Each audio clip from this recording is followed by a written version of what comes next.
Temperature, winds gusting up to 35 miles an hour. And we'll see as the afternoon progresses what kind of an effect that will have. Butler. Kicking away from Brown to Redden. Floats down at the 5, and Redden brings it out from there to about the 18. Cliff Thrift down to make the tackle. The offensive backs and receivers for the Los Angeles Rams. Dieter Brock, the quarterback. Eric Dickerson, number 29, behind him. Tony Hunter is the U-back. Henry Ellard and Ron Brown, the wide receivers. Pankey Hill, Tony Slayton, Harris Slater, and David Hill is the tight end. Rams 1st and 10 from their own 17. Henry Ellard wide to the right, Brown wide left. Dickerson back to the line of scrimmage and nothing else. Singletary met him right there. No gain. That was an interesting thing, Pat. They shifted right into it, and Buddy Ryan, the defensive coordinator, and Fensick comes up. He ends up right here. Duerson went back, and they ran right into Fensick. Watch him. He shifted up there. Now watch your run. There's Fensick free. Gary Fensick right there, the safety, right in the hole. Fensick shifted right into the hole the Rams were going to run. So it'll bring up a 2nd and 10. Rams from their 18. It's Dickerson again. Looking for some place and finding a little room. About 5. Mike Richardson made the stop.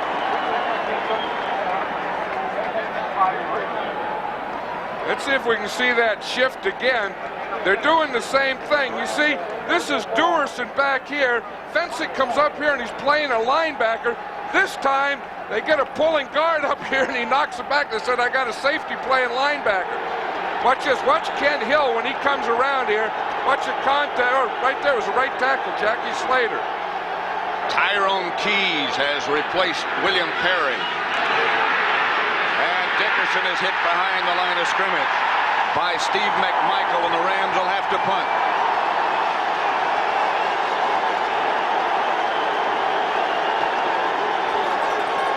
Much to the delight of the sellout crowd at Soldier Field. This town has gone Bear mad. Dale Hatcher, the rookie from Clemson, goes back to punt. Keith Ortego back deep for the Bears. Line drive kick that Ortego will have some room to work with. Down quickly. The Rams, excellent coverage. Vince Newsom was the first man there.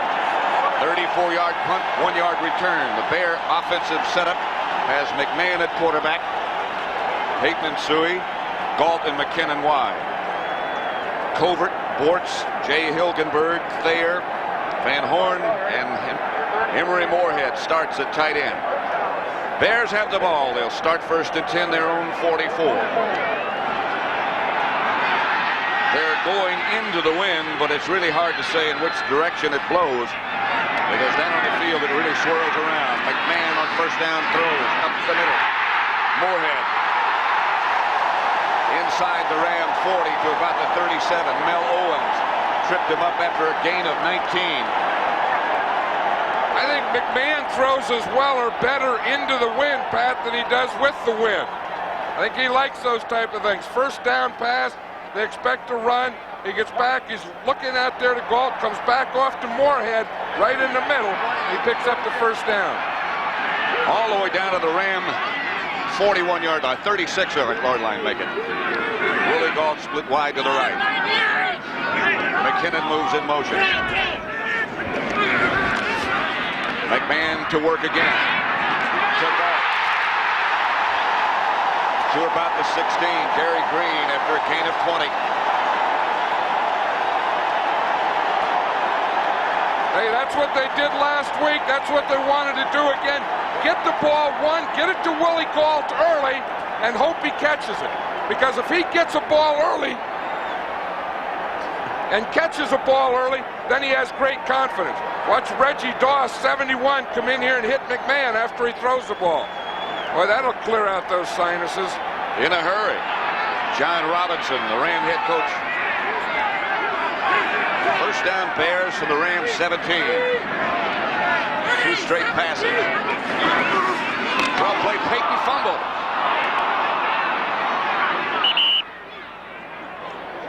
Not sure who got it. Mike Ditka looking on from in front of the Bear bench. Well, that's something you don't see happen very often. Peyton doesn't leave it on the ground much. Covert made the recovery for Chicago. Well, the Ram defense got some penetration, and they got to Peyton before he got to the line of scrimmage. But that's the type of thing we're talking. These are the types of things that are very subtle that the Rams do well. You know, you get going on them, you're moving, and then someone gets some penetration, makes a play like this. Look how they shut down everything. There's no place for Peyton to go. Second down and 12. Now from the 19. 17. Kasui. Stopped by Carl Eckern after a gain of about 4. By Kyle Eckert. Let's check that Ram defensive lineup. Up front, Doug Reed. DeJournay starts, but they alternate at the nose tackle position. Reggie Doss at right end, the linebackers. And this is a good group. Owens, Eckern, Collins, and Wilcher. And the secondary, Green and Urban, cornerbacks, and Cromwell and Johnny Johnson, the safety men. Peyton and Gentry are now the 2 running backs. Gentry is dangerous, but he stays in the block. McMahon will take it. And takes it in. Touchdown.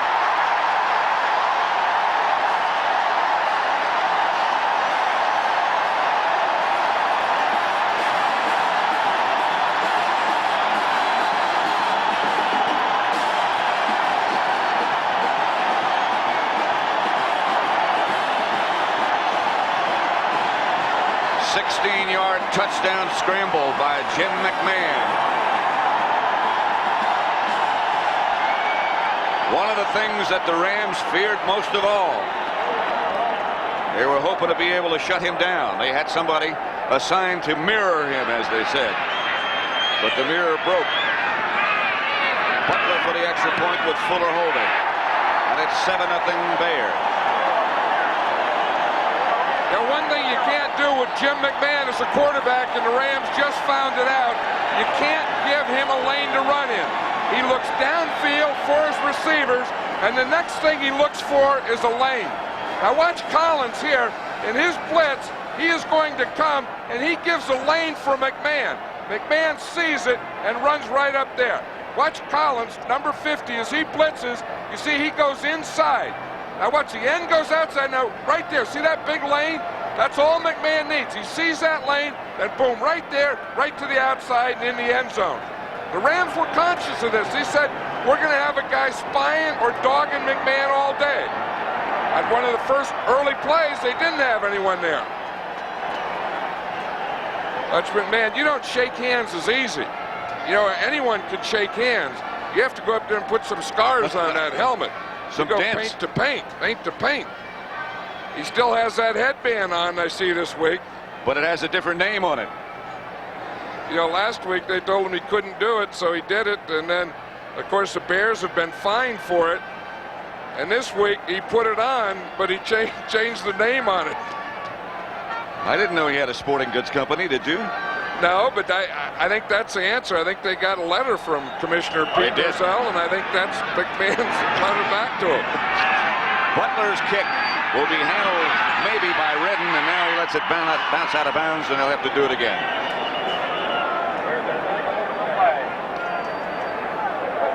A 16-yard touchdown run by quarterback Jim McMahon as the Bears of Mike Ditka on top 7-0. The scoring drive then, 5 plays, 56 yards. They kept it 3 minutes 11 seconds. They threw it the first 2 times, and then McMahon scrambled in. 19-2 when they score first. That goes back to last year. They've scored first. Now they'll have to kick off again. You know, it's an interesting thing as we watch Kevin Butler there getting ready to kick off. When he was in college, of course, they used the tee. So after he was drafted, he stopped using the tee, started kicking off the turf, and became very proficient at it in a field goal. and then he had trouble getting back and using the tee again for the kickoff. He's changed the height of that tee several times, and now Brown and Redden swap spots. Butler saw it. It's going to go back to Brown if he can handle it, and he handles it 2 yards deep in the end zone. Redden says stay there, and he does. You realize he kicked that ball from the 30? 75 yards he kicked it. Well, that's a pumped-up kicker. You know, Butler and McMahon are best friends, and I think after McMahon goes out and scores like that, then Butler says, heck, if he's going to do something, I better do something.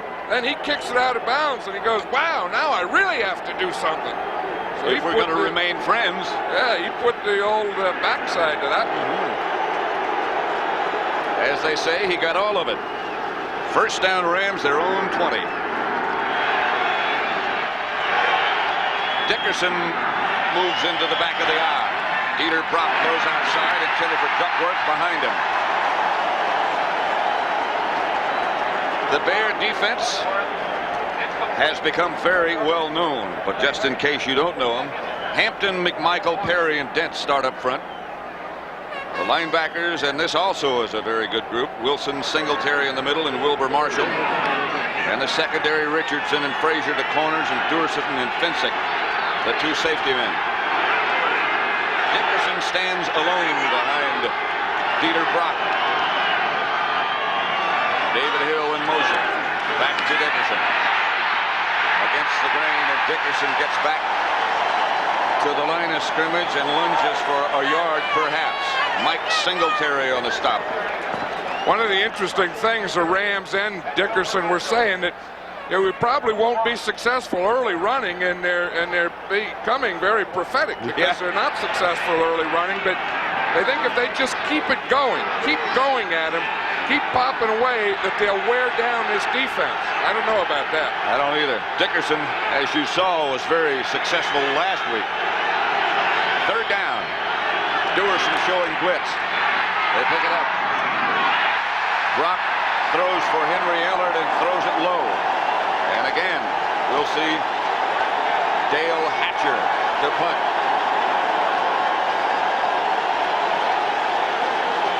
Dieter Brock trotting off. Hatcher is number 3. His first effort of the day went 34 yards, and Keith Bordigo returned it for 1 yard. Dale Hatcher, the punter here, was a teammate of William Perry at Clemson.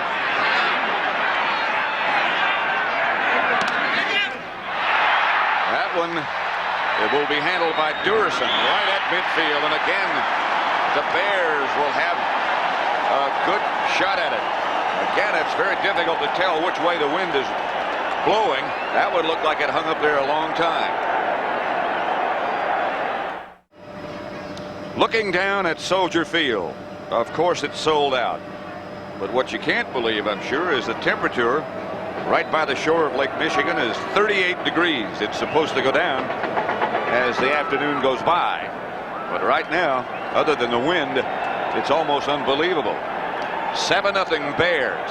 They have the ball first and 10 at the Ram 49. Jim McMahon. I think in today's football, in any football, I think if I could pick a guy to quarterback my team, I kind of like this guy. He can do the things, handoff, run, ball plays, all that stuff. But he's a tough guy. He has a lot of charisma. He leads this thing. He'll do the different thing. I think his day is about 28 hours long. First down from the 49. And back he goes again. Screen pass set up very well to Payton as he steps out. Payton to the 30. Gary Green finally stopped him, but Payton did that little jig step that's become so familiar and broke out of the pack.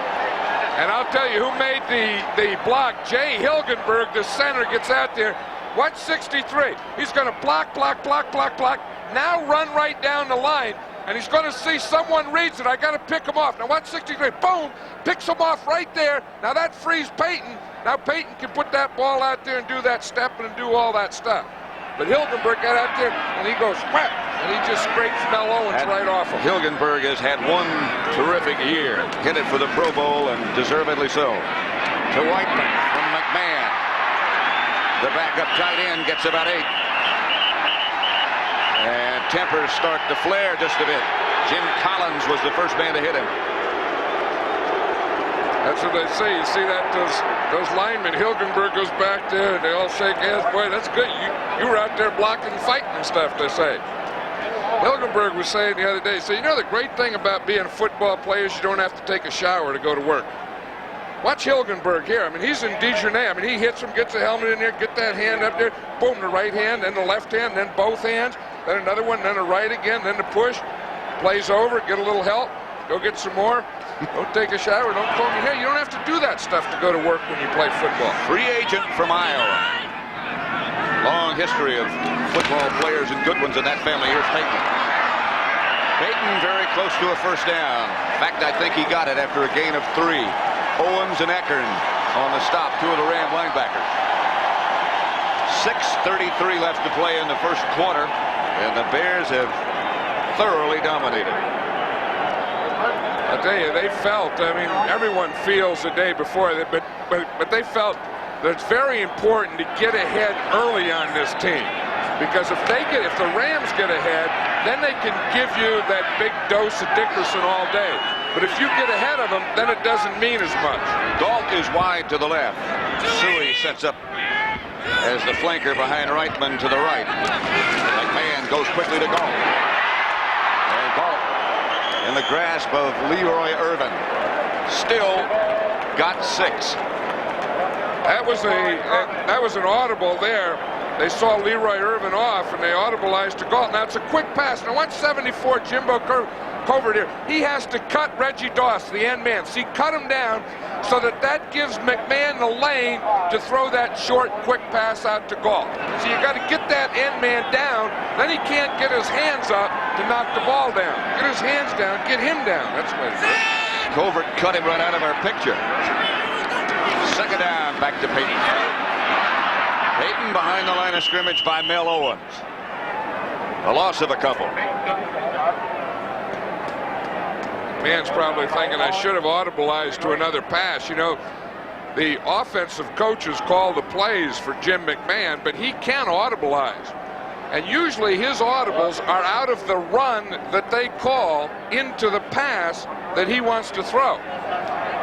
As much as a third of the time, he said yesterday. Against some defenses. However, the Rams sort of stay in the same defense, so audibleizing is not all that necessary. In this situation, Mike Ditka likes to run. McMahon likes to pass. Third down and 7. McMahon, incomplete. Intended for Galt as he cut across. Now it looks like the wind has changed, so it's going left to right, which would mean it's behind the Bears. I'll tell you, if you're a player, or a coach, or a kicker, or anything, and you start worrying about the wind and try and figure out, they take you right from the field to some metal joint. Kevin Butler from 33 yards away with Steve Fuller holding. Butler missed 3 times last week as they shut out the Giants. But he had a great year.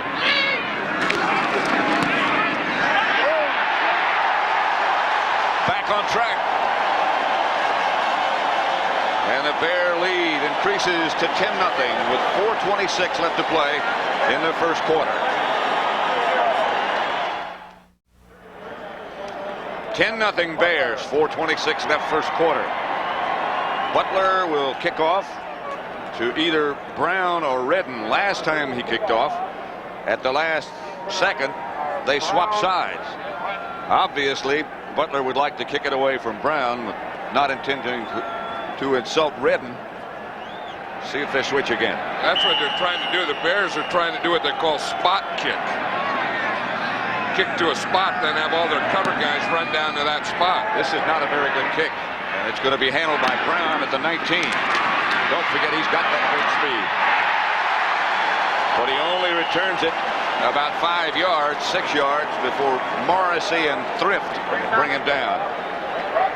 You know, of all the things that the Bears have done well this year, the one thing that they didn't do well was their kickoff coverage. And that's one thing they've been worried about. all year, and of course when you're playing the #1 guy in Ron Brown, they've been worrying about it mostly this week. They started a pretty good start. 1st and 10 for the Rams. They're at their own 25. There is no safety man. Over Brown's head. They had a bundle if they complete that one. They didn't have any safety in the middle. In fact, they didn't have either safety on the field, Fensick nor Duerson. And they had a 5 defensive linemen. Watch all these guys up here. Here's 1, 2, 3, 4, 5 defensive linemen. Then they had 2, 4 linebackers. So they were 5, 4, and only 2 defensive backs and no safety. That's putting a load in the middle. That's one we haven't seen before. Now they go back into that shift. Fensick comes up. Dickerson comes out of there. Dickerson tripped up by Singletary after a gain of 6. I think the Rams have that shift figured out now. They're shifting Fensick up, and every time we've seen them do that this year, they've run right at Fensick. That time they did again, but they had a blocker on Fensick. They had a little success there. Brings up a 3rd and 4 situation. Brown wide left, Ellard wide right. Dickerson standing right up behind Brock so he can hear what's going on, and now he backs away. Here's Eric Dickerson. He did not get the 1st down. Looked like there could have been. It must have been a fumble. Well, David Hill ended up with it. Yeah, the ball came out of there, and David Hill recovered the fumble for a 1st down. They had Eric Dickerson stop. Dickerson looked like he left his blockers too soon. Watch the guard and the tackle pull here. Dickerson just goes straight ahead. He leaves both blockers. Now right here he gets hit. The ball comes out, but it comes this way. David Hill catches it and runs it, advances it for a 1st down. Their first down. That's one way to get it. Brock back to throw. Gets it outside to Tony Hunter. And Hunter hammers up to about the 45 before Leslie Frazier gets him out of bounds. A gain of 7. Wilbur Marshall missed a tackle on that. That's one thing about this Bear defense. They're all good tacklers.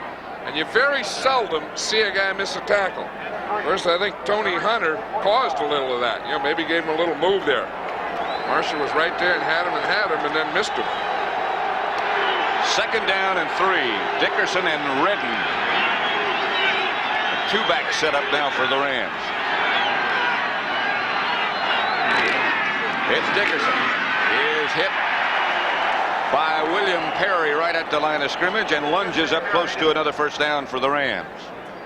Yeah, they are having trouble, Pat, with that shift we're talking about, where they take Duerson, put him back, and they bring Fensick up. Fensick made that tackle again. Let's see if we can see what they're doing. Here's where they start. Here's Fensick. Here's Duerson. Now, before the shift, then he comes up here and ends up here. Fensick does. Duerson goes back here, and they run right into him. Watch it. See, they show this. Now, here goes Duerson back.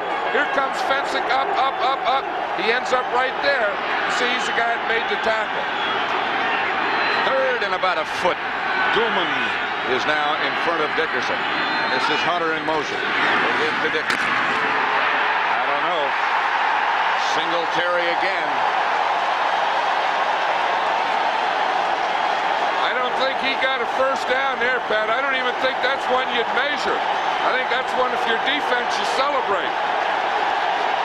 Might have lost a yard after they finally mark it.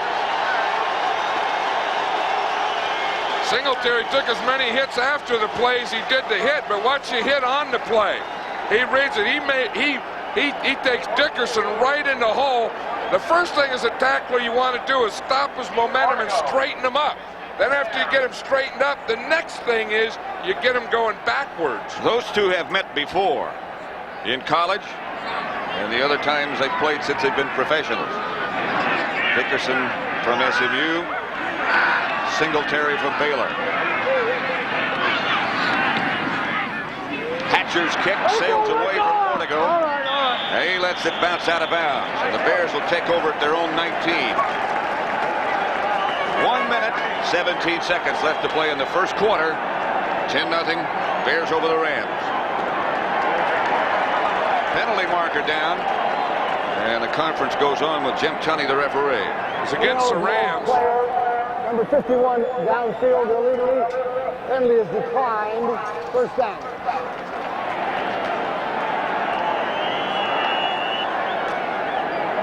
Bears lead it 10-0 as we approach the end of the first quarter, and they've been totally in control. The crowd is intense, and the hitting on the field is intense. Eric Dickerson and Mike Singletary just had a violent collision just a minute ago, and Singletary won that battle.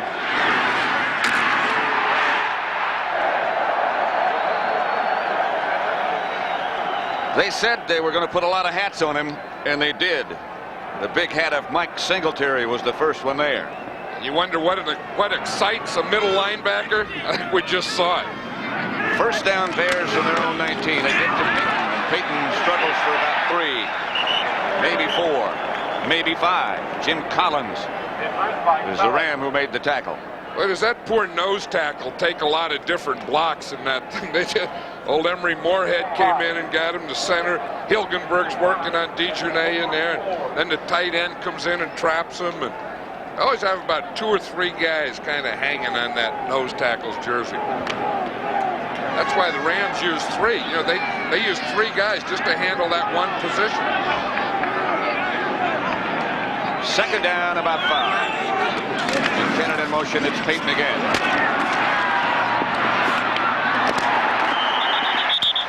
Jumped away from Nolan Cromwell and from Gary Green, and jumped very close to a first down. Van Horn, the offensive right tackle, was the man who was slow getting up, number 78. You know, talking to the Ram players, the Ram defensive players, they said the thing that Peyton gives you that really worries you is that when he comes out there, he can throw that ball. So you have to have one guy come up to force it, you know, to force the end. But the other guy has to be the support man. He has to stay back. Because if they both come up to help tackle on that end run, he just stops and throws it. He said that threat really takes away your aggressiveness on defense. 3rd and 1 from the 28. Pitch back to Peyton. Gets outside the 30, and that'll be a first down. Johnny Johnson made the stop, but they'll move the sticks. And they move the sticks because of the move that Walter Payton made on Jim Collins. Collins was free, he was square, he had him. Walter gave him a little move, boom, boom, boom, and he misses him. Watch him as Payton comes out here. Watch Collins, he has him there, he gives him the dip, he gives him the limp arm, and then he goes and gets the first down. Collins makes the tackle, it's no first down. And that's the end of the first quarter at Soldier Field, with the host Chicago Bears leading 10-0. Downtown Chicago, and the Windy City today is living up to its nickname. Sears Tower, of course, this country's tallest building. First down, Bears at their own 31. Suey was the man in motion. McMahon going for the bundle. Got Willie Galt, who almost came up with a catch, but it's incomplete. And Willie Galt had a step. Johnny Johnson was the nearest Ram, but Galt blew right by everybody. Well, that was the zone. The Rams are always in a zone, but this is where the safety has to come deep. You see, Johnson had the deep area. Galt got by him, but that ball did tricks in the wind. I mean, it was outside of Galt one time, then it was over his head, then it was inside. Willie was trying to adjust, then it was short, and he fell down. He made about 4 adjustments, one of them falling on his back on that play. That was the final adjustment. 104 to 21 in total yards. Bears lead in that category and on the scoreboard. McMahon outside Suey. That Suey gets about 7. Carl Eckern wrapped him up.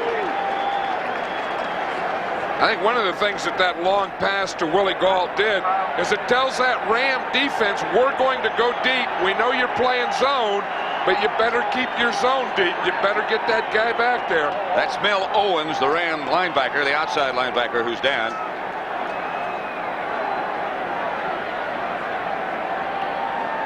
5-year pro from Michigan. The Rams have 8 linebackers. Yeah, they're a strong group. That's their strong suit.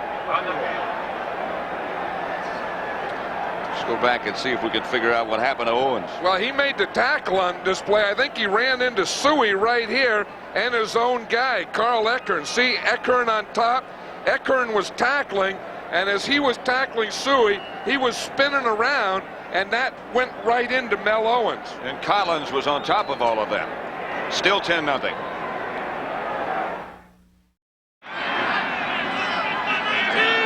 Third down and 4. 3rd and 3, call it.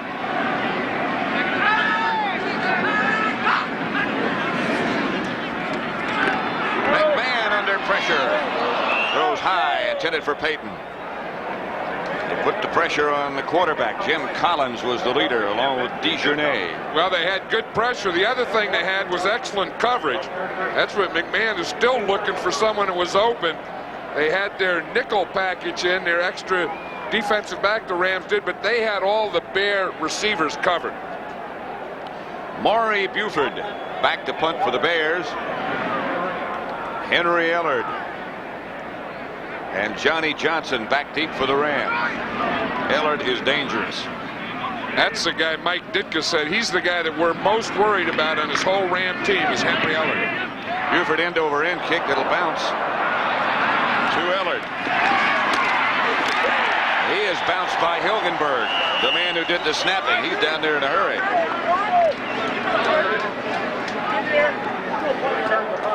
Next Sunday, the season's premiere of CBS Sports Sunday, featuring the 1985 All-Madden football team and the World Triathlon Championships. And I would think that Mr. Hilgenberg might certainly be a candidate for the All-Madden team. I'm not asking you. Well, no, he is. I mean, a guy that does that, he, plays center, snaps on punts, run down. His whole family, they all had center. Those guys never played catch in their life facing each other. They used to be in the backyard, and all they'd see is the backsides going all the time, and, shirt hanging out, stuff like that. Oh, There was a guy who was on it last year, Bill Bain. Bobby Duckworth was split wide to the left. Here's Dickerson, chased by Wilbur Marshall and taken down by William Perry. A loss of about 4.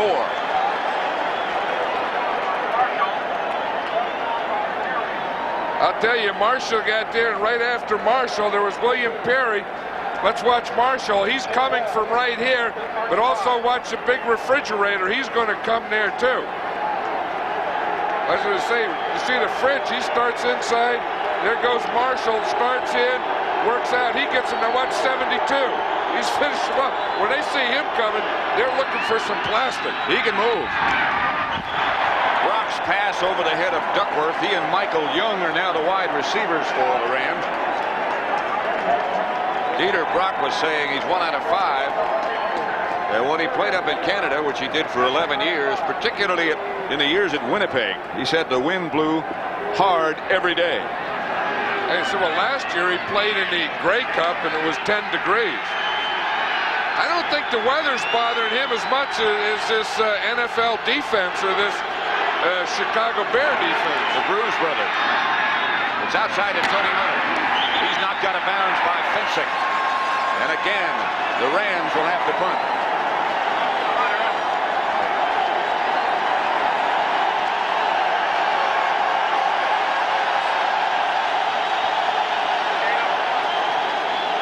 Otis Wilson. This city is Bear mad, particularly about the defense. Hey, we both stayed here all week. I have never seen a city support a football team or be so excited about a football team as I have being in Chicago this week. Boy, isn't that the truth? Everywhere you look, everything you hear. Hatcher gets off a good kick this time to Ortego. Back at the 20. He had a tough time circling in on that one. Ortego taken down by Norwood Van. 37-yard punt. They net 29 out of it, and the Bears take over at their own 29.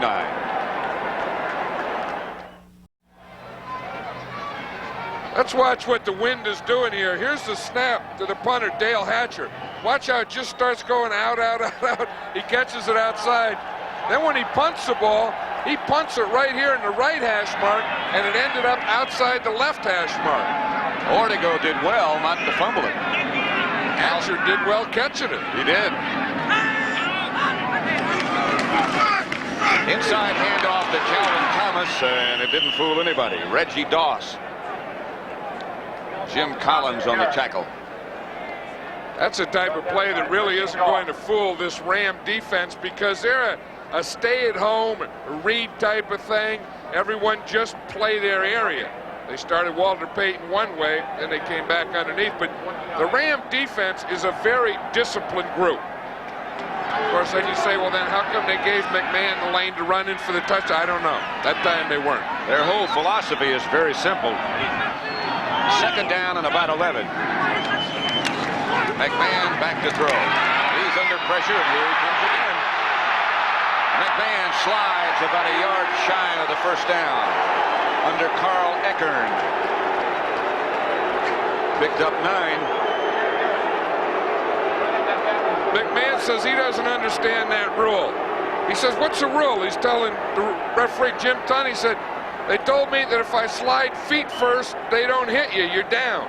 If I slide head first, they can hit me. So I changed from sliding head to feet, and they still hit me. What's the deal, ref? Watch him here, it's the same thing. Now, number 69 is Meisner. He's the nose tackle. I think he was supposed to be spying on McMahon. You see him coming here? He's just not fast enough. McMahon gets by here. Now he gets the play. Now he sees he goes feet first, and he still gets hit. That sets up 3rd and 1. Thomas in motion, the handoff to Payton, and he got the first down. Reggie Doss on the bottom of the pile, but Payton got just enough. Checking out the total offense, 121 yards for the Bears, 26 for the Rams, with 11:27 left in the first half.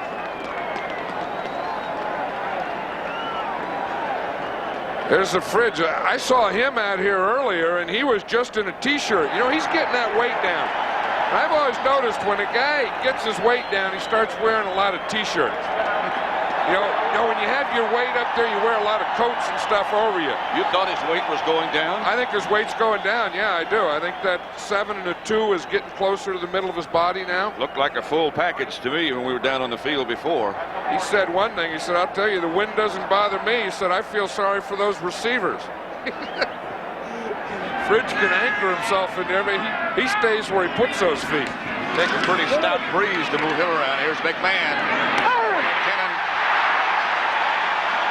At the Ram 44, Gary Green stopped it.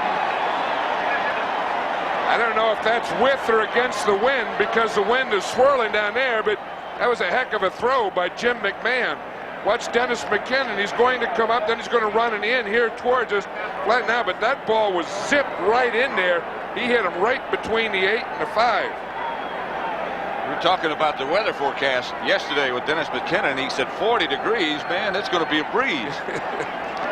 7 out of 10.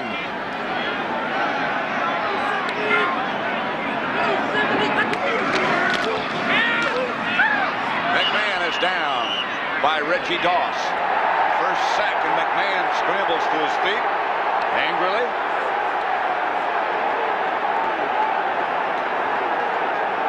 He wants to get in a fight. You can't do that. The quarterback, you can't fight. He got sacked. He was trying to throw a quick pass, a quick hitch out here, and Galt was covered. And then after he couldn't, had he thrown it, he would have been intercepted. He just had to hold it and take the sack. It's true, you know, you don't hear about many quarterbacks being in fights. No, usually they're off, saying, telling everyone, calm down, calm down. See, I think it's that extra hit there at the knee when Doug Reed came over the top. Then McMahon said, when you're a quarterback, the way you fight a guy is you throw the ball at him. And then you back up. Yeah, he zings it in at Reed. McMahon gives to Payton. Payton trying to get around the corner, does a little bit. Taken out of bounds by Collins.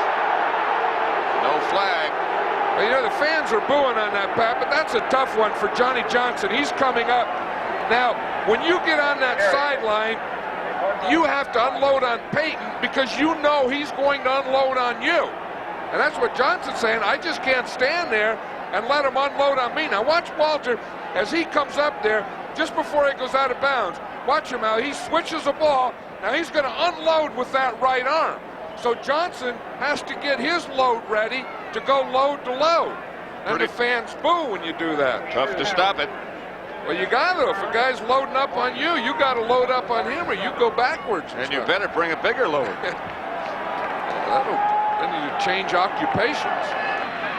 Gentry in the backfield as McMahon goes out of the shotgun now. And Gentry goes in motion. McMahon whips it out to Peyton. Incomplete. He had some room. And there was nobody around. Peyton doesn't drop that many. Well, that's the thing with that zone defense. The Rams are always in a zone. When you go short like that, there won't be a man on you. Walter knew that. There was no one there. There was no one within 10 yards of Walter Payton on that one. He was thinking of the moves he was going to be making. So Maury Buford comes on, and Johnson and Ellard go back deep for the Rams.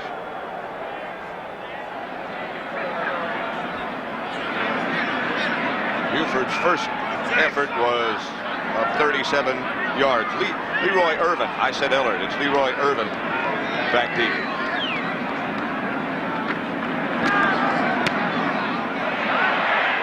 Johnson signals fair catch, makes it at about the 16. The word on Ellard, by the way, is he is in the locker room having his ribs taped at the moment. 30-yard punt.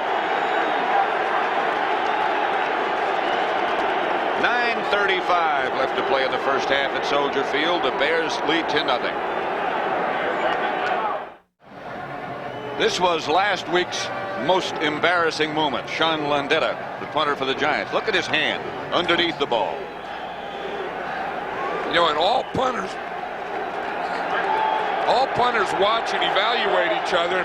Talk to both punters of the Bears and the Rams, and they say that that wouldn't happen to them because they hold the ball on top of the ball. Their hand, instead of being under the ball in the drop, is on top of the ball with the drop. And in a wind, that would certainly make a difference. Brock throws out to Brown at about the 20.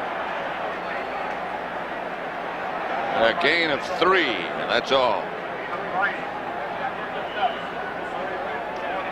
The average yards on first down, and boy, doesn't that make a difference. Well, it makes a big difference, especially the team that only has 1 yard. The Rams, that's their thing. You know, they don't play long yardage. I mean, Dieter Brock isn't the kind that's going to convert 3rd and long for you a lot. 2nd down and 7. Tony Hunter was the man in motion. Brock backs out. Got the ball, I believe, to Brown again, and that should be enough for a first down. A gain of 11 this time. Leslie Frazier was the defender.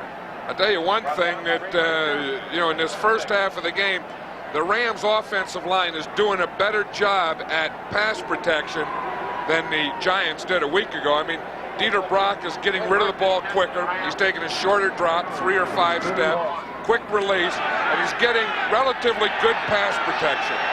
1st and 10. They have no sacks as yet. They had 6 last week. The Bears.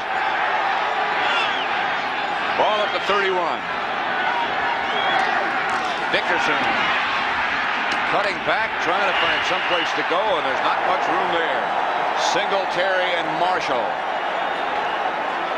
Rep Dickerson, and here comes another little scuffle. Pankey and David Hill of the Rams involved with Durson and Dent. Gain of 3. See, Perry's in there, the refrigerator. He's shaking his head and saying, not me. So he said, I didn't do it. The other guy started it. I said, come on, Biscuit. They don't call him Fridge. You know, he got that nickname Biscuit when he first came in. Dan Hampton, 99, next to him, watched him get on a scale and said, that guy's a biscuit away from 350. That's what they call him, Biscuit. Buddy Ryan calls him the Big Rook. Big Rook. Big Rook, Biscuit, Fridge, Refrigerator. Got a lot of names. Brown has the ball. And the penalty marker goes down. I think Brown might have run out of bounds. I'm not sure. It's Michael Young, not Brown. If you look at the official on the sideline right here, Pearl Toller has his hat off. That means he threw the hat when Brown went out of bounds. It's Young, not Brown. We're both wrong. but I think he did go out of bounds. Well, he did go out of bounds because Burl Toller is back here on the 35-yard line with his hat off. The receiver went out of bounds, making him ineligible. Loss of down only, 7 down. But the rule is the receiver can go out of bounds and come back in and catch a tip pass. He can come back in and block, but he can't go out of bounds and come back in and be the receiver. Watch, he got bumped. You know, the thing is, he did go out of bounds, but that was an illegal bump. Mike Richardson can't bump him after 5 yards before the ball's in the air. You can bump that first 5. Now, that official, he did a good job of catching Young going out of bounds, but he did a bad job of catching the bump that knocked him out of bounds that was illegal. Michael Young this time is where he was last time, split wide to the right. Brock looking in that direction. Batted away by Tyrone Keys. That was part of their package. That was part of the scheme. He's 6'8", and he batted it down.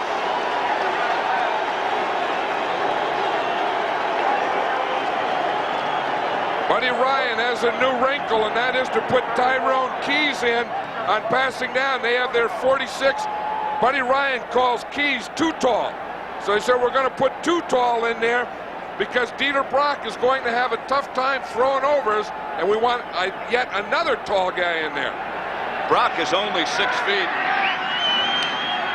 Hatcher to punt. That's a good one.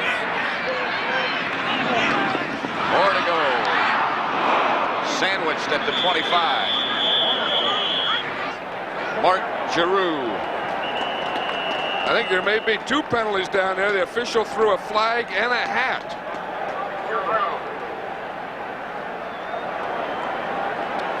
There is a yellow flag down. He's got his hat back. There's the flag. Well, that's the first thing you see is you throw a flag. And then if you see another one, you throw a hat. Then your third thing is a bean bag they throw. They're just calling 1 penalty, though. Blocking from behind above the waist or something. That'll be 10 yards against the Bears. That's a 44-yard punt by Illegal Hatcher. block on the return. Number 29, Chicago, 10 yards, first down. Call against Dennis Gentry. 7:14 left to play in the first half, and the Bears continue to lead by that same margin, 10-0. Let's go back and look at that pass to Young a minute ago where he was called for being out of bounds. Look what gets him out of bounds. Well, of course, Richardson hits him there in the first 5 yards. Now watch that. He knocked him out of bounds with his shoulder and his right arm, and then Young came back in and caught the ball. They said that was illegal. Now Art McNally of the league office says that was incidental contact that knocked him out of bounds. I don't know if Robinson saw that one, but when he sees that one, he's going to say that incidental contact is what makes guys change professions. Changes the color of your hair. Yeah, that was a bad one. They can call it anything they want, but that was a bad call. First down, Bears. McMahon gets it outside of Peyton. Peyton gets it outside and out of bounds. Knocked out by Mike Wilcher. Gain of only 3 as Tom Thayer was out in front of Peyton with a good block. Yeah, they did that play before, remember, and it was Jay Hilgenberg got out there with a good block, and as you say, that time the right guard, Tom Thayer, got out there and made that block. Bears have it 2nd and 7 from their own 19. 6:40 left to play in the first half. McMahon retreats, flag is down, and McMahon comes out of the pack. Stopped by Collins. But a penalty marker down. But there we see again the thing that Jim McMahon does. He's going to go against the Bears anyway, but he'll look for a receiver. If the receiver's not there, he looks for the lane to run in. And if that's not there, and if there's a penalty, then he smiles about it, and he knows there's more to come. He says, boy, this is a little easier today than I thought. 5 yards, still second down. Still second down. McMahon looking over to the sideline. It'll be 2nd and 12.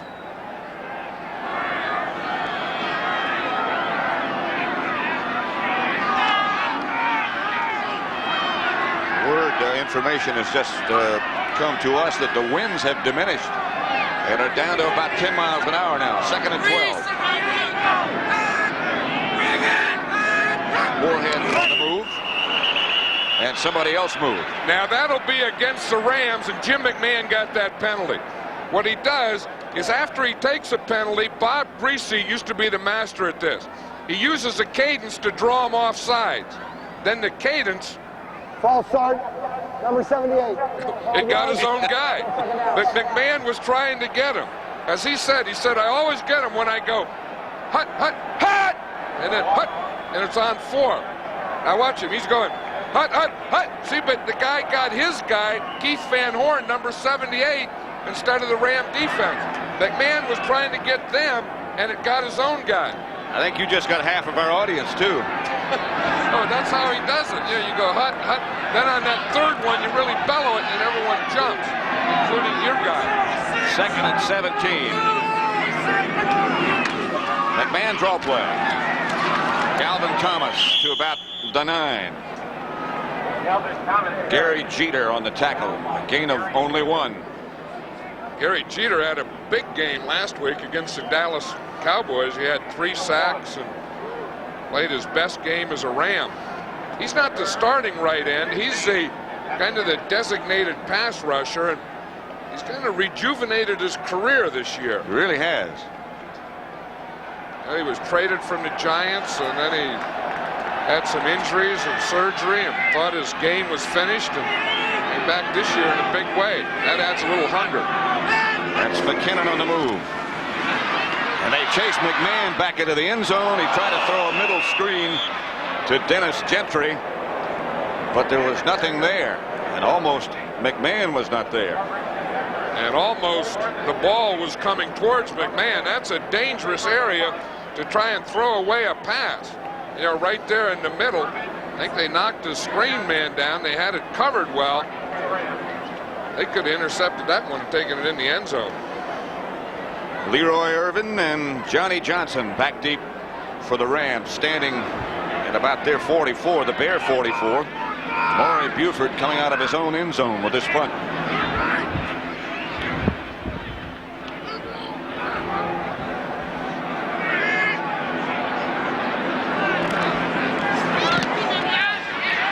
Buford's punt bounces away from Johnson. It really takes a Bear bounce. Some confusion between Irvin and Johnson as to who would handle it, and it winds up all the way back at the Ram 35, a 55-yard punt. Of course, we have to remember that the top punt returner in the league, Henry Ellard, isn't in there. We have a backup in there, Johnny Johnson. It looked like they just didn't have their communication down, because there's no way they should have let that ball hit the ground. Look at John Robinson's reaction. You know, I mean, you lose 20 yards of field position on that bounce. That'll gray a few gray hairs on a coach. Henry Ellard is back now, got his ribs taped. Dieter Brock looking in his direction. Incomplete. Knocked away by Singletary. Flag is down, penalty marker down. If the wind is decreased, it's pretty hard to tell it. I think it may have decreased and then picked up again. No foul on the play. The ball was touched. Ball was touched. Incomplete pass. 2nd down. Singletary tipped it, so there's no foul on the play. What they're saying is here comes number 50, Mike Singletary. Now, because he tips the ball, then there can't be pass interference on the corner. See, the corner interfered, and had that ball not been tipped, it would have been pass interference. Brock. Pass Duckworth, incomplete and out of bounds. Frazier was close, sorry. That looked like a duck to Passworth.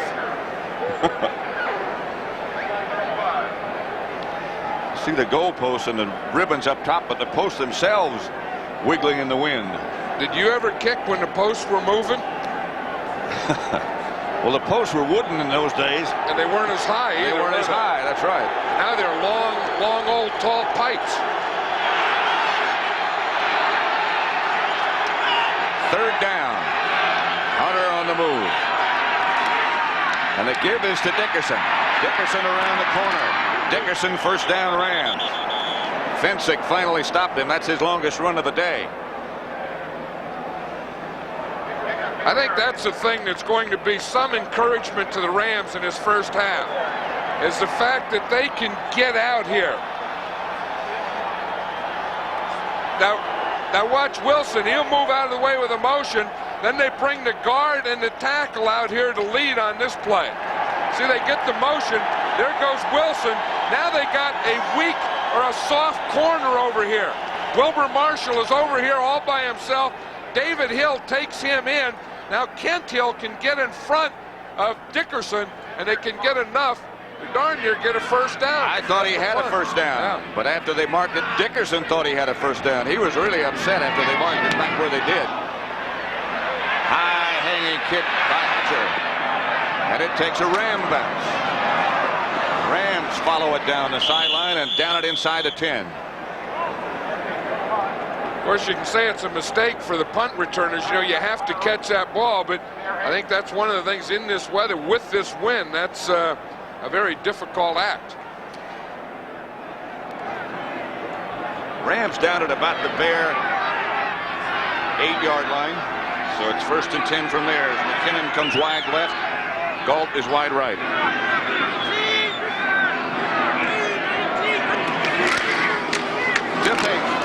And there is nothing there. Peyton might have struggled for a yard, but not much more. Reggie Doss was the first Ram there.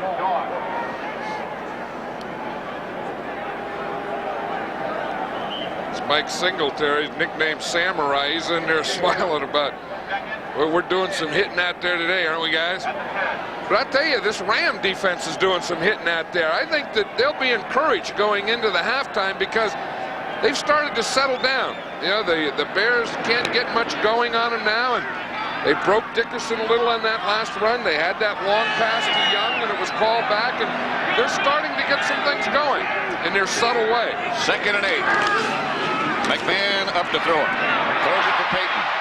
Peyton gets enough for a first down, a gain of 10 with that last little extra surge. When you leave Walter Payton alone like that in his zone defense and he drops one, you know he's not going to drop the second one. You know that second one he's going to get, and he's going to get a first down. That's here. Now watch the zone. You see there's a little play pass. The linebackers drop back. Payton catches a ball in front of him. That's the underneath area. Then he makes a move on Nolan Cromwell, cuts back, and gets the first down. They get it out to the 20. And the clock is running with 2:02 left now, and they probably would not get another one off, and they don't before the 2-minute warning. Both teams, by the way, have all 3 of their timeouts remaining. The Bears lead it 10-0.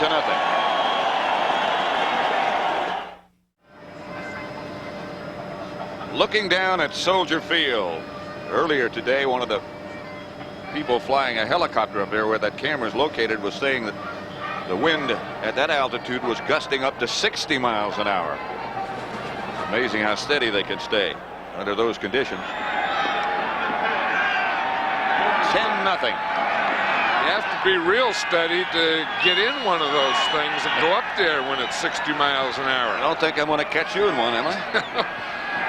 Never leave the ground.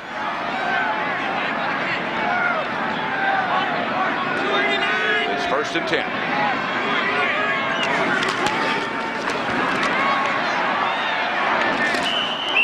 Incomplete, intended for Matt Suey. Jim Collins on the coverage. Mike Wiltshire put a little pressure before he was picked up by Peyton. Tell you one thing, you know, that's the thing that people don't always realize about Walter Payton is that they ask him to do these type of things. You know, he's not only a runner, but I mean, he'll block for you, he'll do everything, and if he doesn't get it done the proper way, he'll hold, he'll grab, whatever it takes. When you've been in the league 11 years, you get your body turned a little, you grab, you pull down, do those things. McMahon is down by Doug Reed. And the second time he's been sacked. Hey, and Doug Reed came in. He looked like he was relatively free. Rams have called a timeout.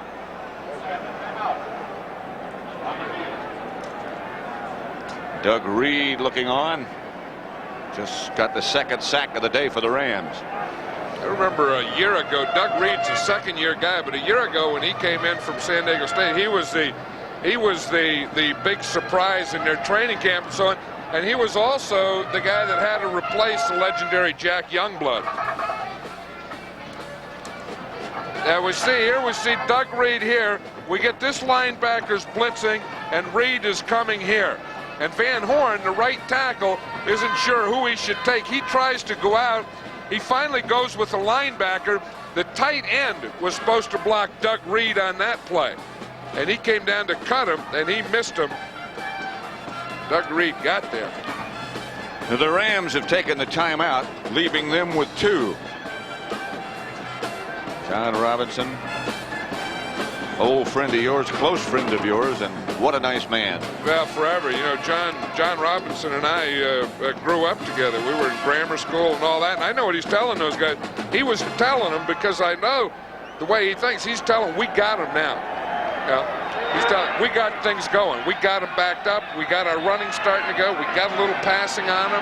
We're going to beat him in the second half, guys. We're wearing him down. I know that's what he's saying. Patch Payton in motion. And the handoff is to Suey.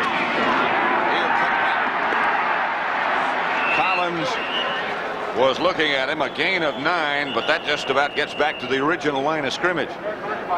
Carl Eckern on the stop.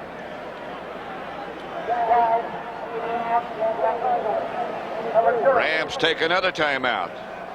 And so now they have 1 remaining. The Bears have been built basically I should say, on very sharp draft choices and a lot of free agents. And a lot of it was done in 1983. Well, you know, of course, Muggs Hallis, that's George Hallis Jr., was the president at that time. And, you know, with all these things, and the McCaskies here now, and, of course, his father, Papa George Hallis. But Muggs Hallis, you know, had a lot to do with this team. And also, Jim Finks was the vice president and general manager at that time. And neither one of those fellas are here now, but they sure did have a lot to do with the makeup of this team. This was the draft in 1983. Look at the starters they got out of that single draft. Covert, Galt, Mike Richardson, Durison, Thayer, Richard Dent, and Mark Bortz. And that's a good year's work. That's a good 5 years' work. It sure is, because, you know, of those players, they're not only starters, but 3 of them this year are in the Pro Bowl. Right. So Maury Buford back to punt. And Johnson and Leroy Irvin stand at midfield. Buford's going to get it between them again, it looks like. No, Johnson makes the adjustment. Johnny Johnson back to the outside. Fumble.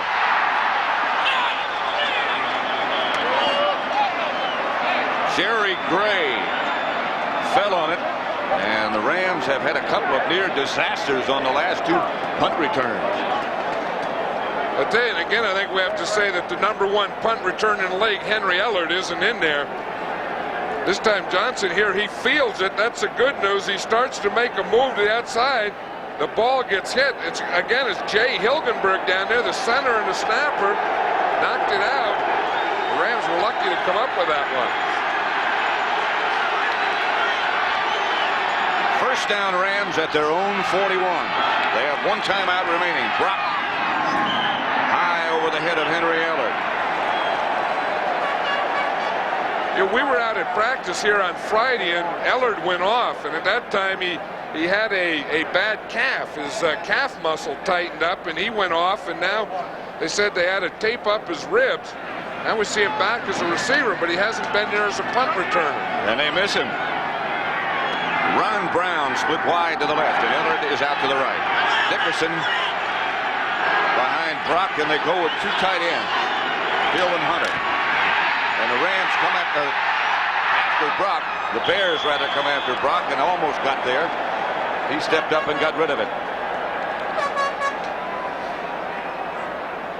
You know, John Robinson said one thing we're not going to do is they're not going to be hanging all over us, especially these two guys, Wilson and Marshall coming here. They both come. They put the pressure on Brock, but he's able to get away from it. Watch him. They have two linebackers on the tight. Marshall, the inside of the two, is eventually going to put the pressure on him right there and hit him as he throws the ball. But Brock is going to get rid of the ball. That's what John said. He's not going to be holding that thing. Outside to Hunter. He can't find a handle. And it'll bring up a 4th down. It's incomplete. Finsick was with him.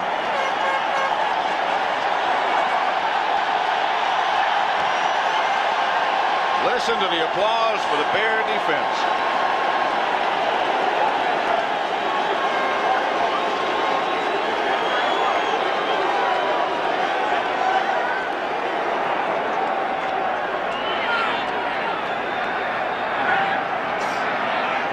Hatcher back to kick.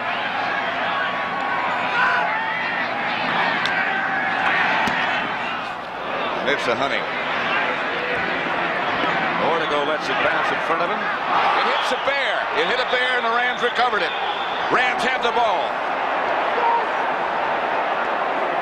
It hit Reggie Phillips, and the Rams recovered. Reggie Phillips was down on the ground, and the ball bounced back into him. The ball hit. He was down on the ground. And Jerry Gray made the recovery for the Rams. Well, number 48 right there is Reggie Phillips. You see him, he's blocking. He's not trying to touch the ball. He gets knocked down. Look, he's on his back. The ball bounces, hits him right in the knees. Now it's a live ball that can be recovered by the Rams.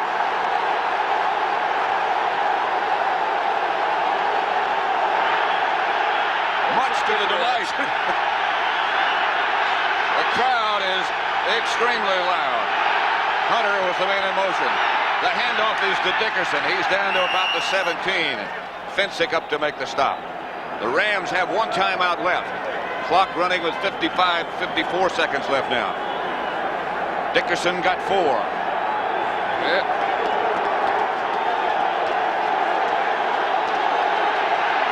Rams are probably going to try and get a 1st down before they take their next timeout, but they better hurry up. Using a lot of valuable seconds. Here's Dickerson. Dickerson hammers down to about the 12, a yard short of a 1st down before William Perry and Singletary stop him. I think they're going to try and get another 1st down and huddle up before they have to take a timeout, but they don't have that much time. He's going to have to throw the ball out of bounds now. In a hurry. I'm surprised they even got in a huddle. I have 2. Down to 10 seconds. 3rd and 1. Brock back to throw. Got a man in the middle. It's Dickerson. He's inside the 5 to about the 4. And the clock just ran out. I can't believe that. I can't believe that they had a timeout. I can't believe that they went with a huddle. Now they're saying they have a 2nd remaining. Well, there was 1 second. Now, you remember, anyone can call timeout now. So it's going to be who called timeout and what official heard it. This is interesting, but I don't know why. I don't know why that they went back to the huddle. I can't understand what they might have been thinking. I knew they were trying to save 1 timeout for the field goal. And you know, I think that's a smart thing. But to huddle up, I don't know about that. And the discussion, there's Buddy Ryan, the Bears defensive coordinator, out arguing, talking to Burl Toller. And the Bears won the argument. I don't understand that whole picture. Well, they had the timeout. They had 1 timeout left. By saving the timeout, they can throw inside, which they did. But I think Brock had a whole. I think 1, he spent too much time in huddle. 2, I think he had to wait too long before he could find someone. See, wait. Now he finally finds him. Now they can't take timeout until Dickerson is down. Now from here on, they can take timeout. So when he went down, they could have called timeout. But you can't take timeout before the play's finished. You saw David Hill trying to call a timeout. Here's Dennis Harrah trying to call a timeout. Brock is signaling timeout. Robinson's calling a timeout. Didn't make it. But again, they could all call timeout, but on the officials' behalf, they can't give timeout until Dickerson is down and the whistle blows. So a very confusing situation, and the Rams lost a golden opportunity to get something on the scoreboard. The Bears lead 10-0. Lansford set to kick it off in the direction of Wooly Galt and Dennis Gentry, both of whom are explosive. Funny looking kick in the direction of Gentry. Handles it at the 1. Is down at about the 23 in the arms of Vince Newsom, and a fight breaks out immediately. I don't suppose you could really call it a fight. Well, it's not over yet. May turn into one. A lot of pushing and shoving and perhaps even some profanity.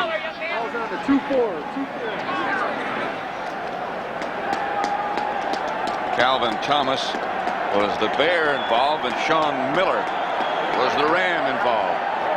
They're the two guys walking off there. First down, Bears, their own 24. They lead it 10-0. Rams had 68 yards total offense in the first half. The Bears 152. I didn't hear what Jim Tunney, the official, said just now, but the things have been held up for just a minute.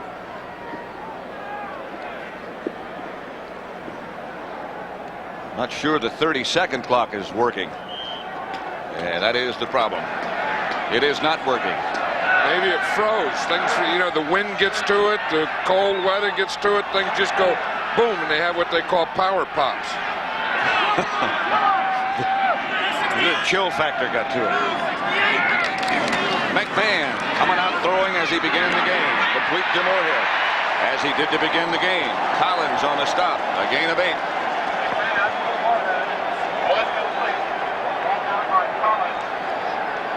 The Bears are 22-1 since 1984, when they were leading at the halftime. There was one exception to that. Yeah, the interesting thing about that, the one was the Rams. The only time out of those 23 games that they've led at halftime and lost to the Rams. That was last year in Anaheim. Back to Peyton. Peyton fumbles, goes out of bounds. It'll belong to the Bears. He's the last man who had possession. He picked up 8. Hey, some strange things have happened to Walter Payton. This hasn't been one of his better days. He's had a little luck with him, but that's the second time that he's fumbled. We remember he dropped a pass early. I think Walter Payton, for all his years of experience, he's still a little jittery over all this stuff. He said he was so excited this week that he couldn't even sit down or anything. He was just going to run in place all week. Only he could do that. McMahon to throw on first down again. Whips it out to Peyton. No drop this time. Collins tripped him up. A gain of 6.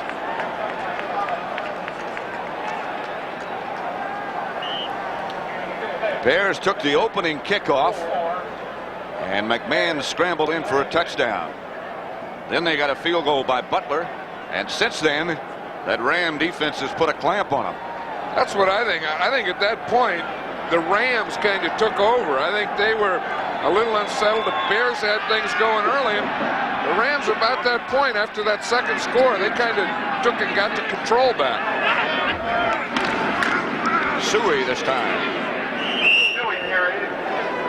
About 2 short of the first down. Here's Dieter Brock over on the Ram bench, loosening up. Well, you know, he has that glove on the left hand. He tore a tendon in his ring finger on the left hand last week.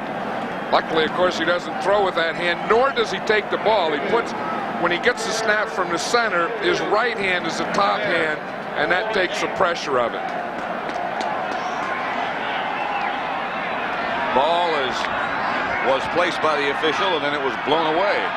Well, the wind almost gained a first down for the Bears. Almost blew it. It did blow it to a first down. And they were still in the huddle. They need a yard and a half, and they give it to Suey. He won't get it. Reggie Doss was the first man there. DeJournay comes to join him. I'll tell you, DeJournay is the guy that called that play. Watch him on Hilgenberg here, number 70. You see, he takes Hilgenberg. He gets penetration right there. Now, he gets Suey at first. He slows him up, and then Reggie Doss is coming in from the outside. But Charles DeJournay, the nose tackle, got penetration. Anytime you run against a three-man line, you got to get the nose tackle. If you stop the run, it's usually the nose tackle somehow involved. DeJournay is a man who played in the World Football League. Johnny Johnson back deep along with Leroy Irvin. I remember when DeJournay was at San Jose State. I remember when he was with the San Diego Chargers. Buford gets off a good kick. Johnson lets it bounce, and it goes out of bounds at about the 23. And again, there's a little pushing and shoving between Vince Evans and Tim Reichman. The punt, Vince Newsom involved. They only get 28 yards out of the kick. It looked good in the beginning. There's this year's genius, Buddy Ryan, the defensive coordinator of the Bears. And John, you and I were talking a minute ago. This is our 5th Bear game this year, and we haven't seen anyone score a touchdown against them yet. Oh, and I think that's the thing. You know, and Buddy Ryan will be the first guy to say, I mean, he has this 46 defense, and it's all this and that, but the guys that make the defense are the guys we're seeing here, the players. I mean, anyone can play 46 and not shut out people the way we've seen. But these guys are good players. They're tremendous athletes.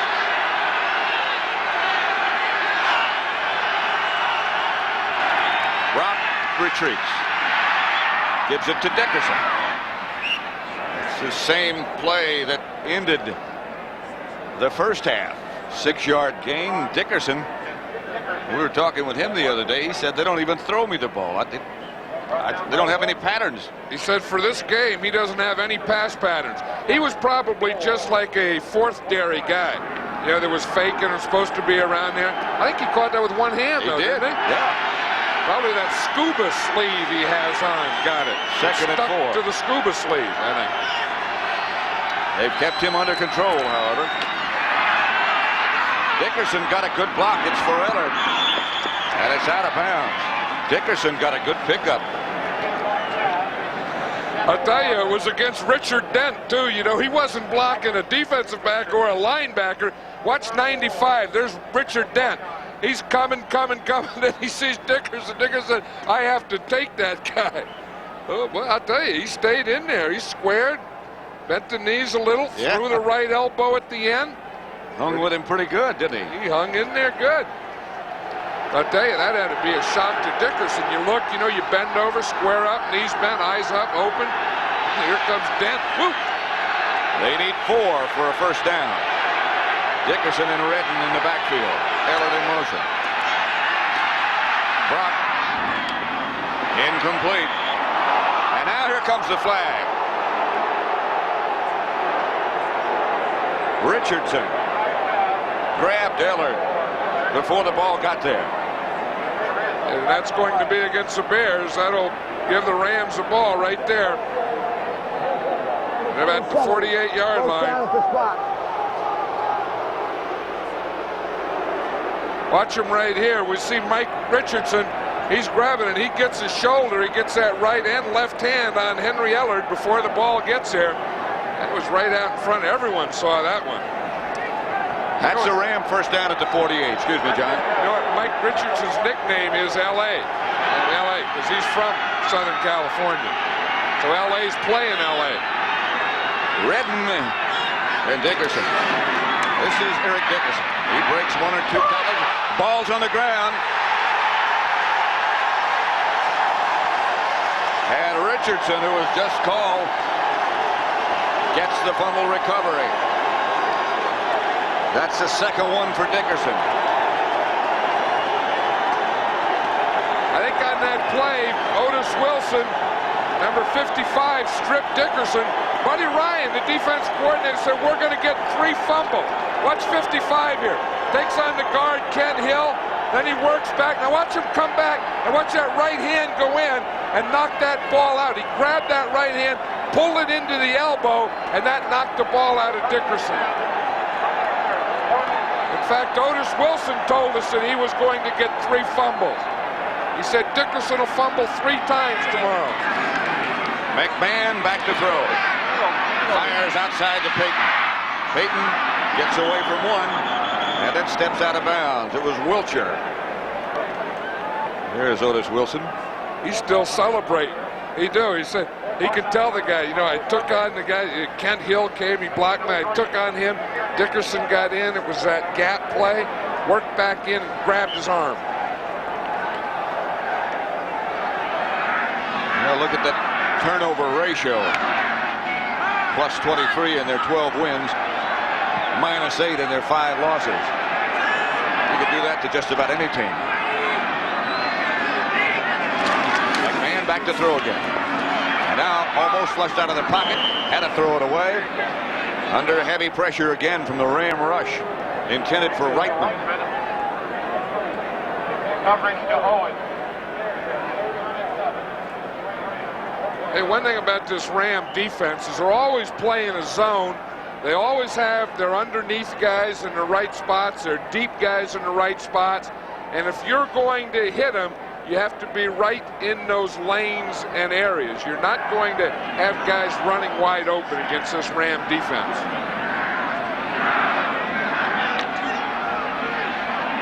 They have their pass rush group in there. The Bears have Marjoram in now as a wide receiver. And McKinnon is out. That's Gentry in motion. McMahon with a blitz coming, completes it to Galt. And that'll be enough for a Bear first down. McMahon is down. Slow getting up at least. I tell you, he threw that right between Leroy Irvin and Vince Newsom.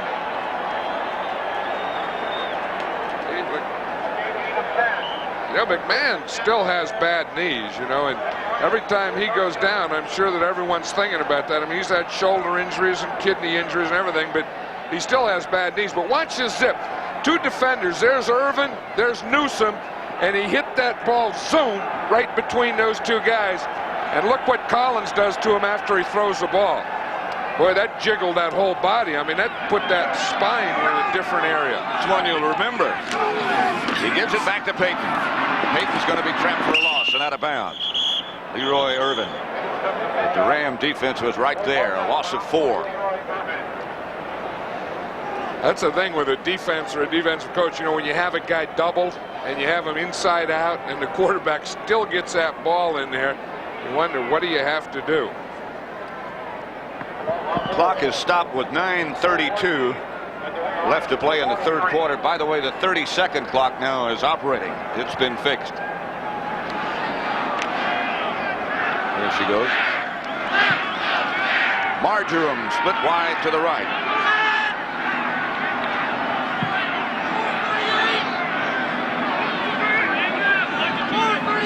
Suey said something to Payton that made him move.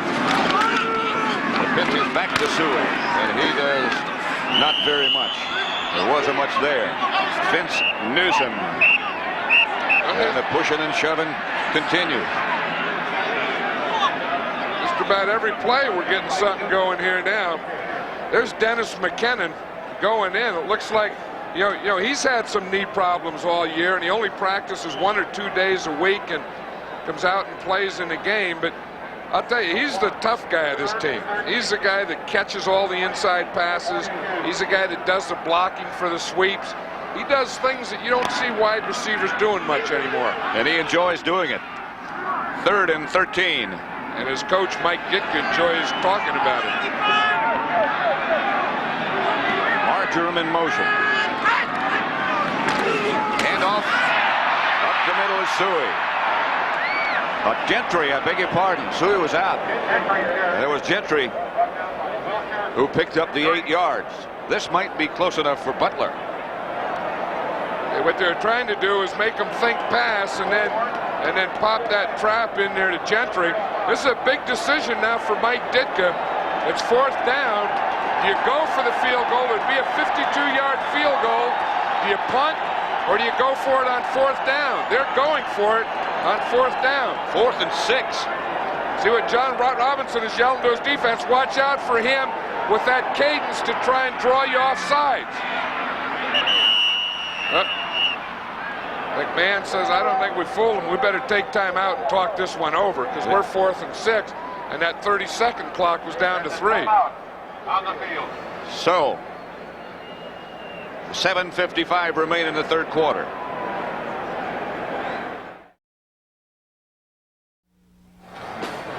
Head coach of the Bears, Mike Ditka, 4th year, 2nd consecutive year in the playoffs. Tell me a little bit about his thinking here. Well, I know what he's thinking. You know, if you punt the ball and it goes into the end zone, they get it on the 20, you only picked up 15 yards. The field goal is 52 yards with a funny wind. You may as well take a shot at it. Your defense is playing well. They need 6 at least. They put Peyton in motion. McMahon on a sprint out, and he can do it. They got Peyton, and they got the 1st down. The gamble paid off. A gain of 13. They only needed 6.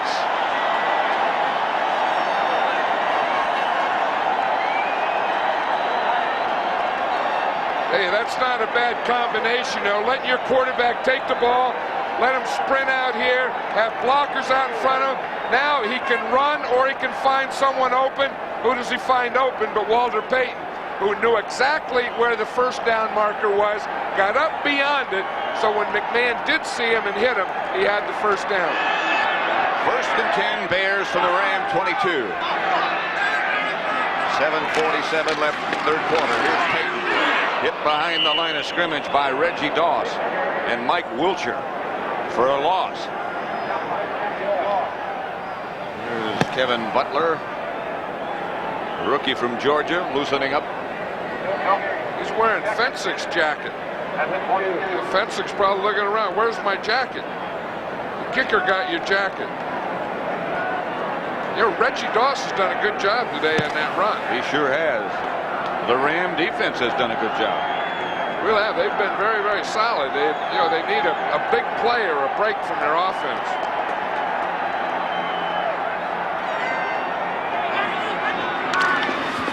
McMahon again sprints out and throws for Galt, touchdown. What a great throw from McMahon.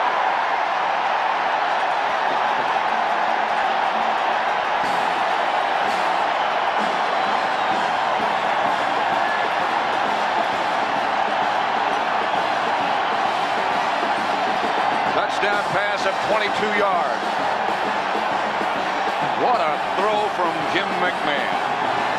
And remember, it all went with Mike Ditka's decision to go for it on 4th down. He could have gone for the field goal. He could have gone for the punt. He said, baloney. Let's get that 1st down. Now we go for the shot of the touchdown. We can put him away right here.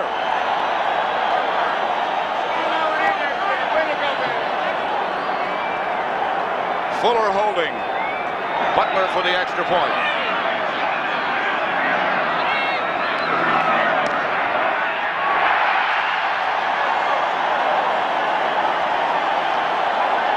Bears move in front 17-0. That was a good pass pattern down there by Willie Gall. He ran what we call a post corner. He starts into the post, then he goes back out to the corner as McMahon rolls. McMahon rolls left, has the blockers. What a shot he put in there to Willie Gall. And running to his left and throwing on the left to his run. Let's watch it here. Here's Willie Gall. Here, he's going to start up, start in, and back here. McMahon gets a ball, comes out here on the run, hits him right here. Now watch Gall. You see the motion come out here? Gall starts in. See him come in there, then he goes back out to the corner. McMahon reads him all the way and zips that touchdown to him. Now what does he do? Shake. Oh, boy. Doink. Give me a one right in the head there. I love it.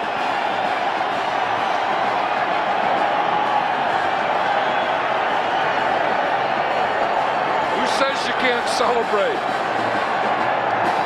This crowd doesn't know that. The Bears pitching another shutout. 6:56 left in the third quarter as Butler kicks off. That's Ron Brown, a yard deep in the end zone. And now around to the outside. And with that great speed, Brown stays on his feet and spins outside the 40 to the 42 before Jim Morrissey brings him down. A 45-yard kickoff return by Ron Brown. Hey, Willie Gault was the safety man. He was the guy that was supposed to tackle Ron Brown if he breaks away. Gault was waiting. He was one man away from it, and he finally got blocked. Watch Gault. He's staying there. He's saying, where is he? Where is he? A Norwood fan, number 51, is going to come in. Watch him take Gault. Takes him right out of bounds. Gault gets in a reversal. Says, hey, I'm an offensive guy. Hey, I run fast. I don't fight. What do you want me to do? I'll race the guy to the end zone. Brock retreats. Ooh, Henry Ellard makes the reception, and Wilbur Marshall put a hat on him, a heavy hat. Yeah, they're going to be barking like dogs out there. Let's listen to that one again.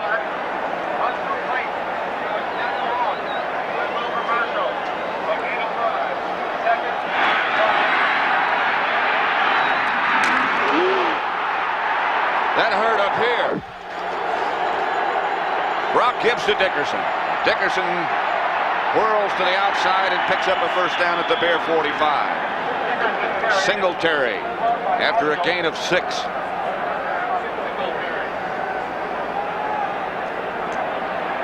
I'm sure he wanted to go for that fourth down play, and I'm sure he wanted to throw that ball in the end zone.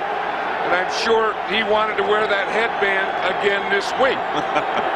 Last week, he got a letter from the league office that he couldn't wear it, so he wore it.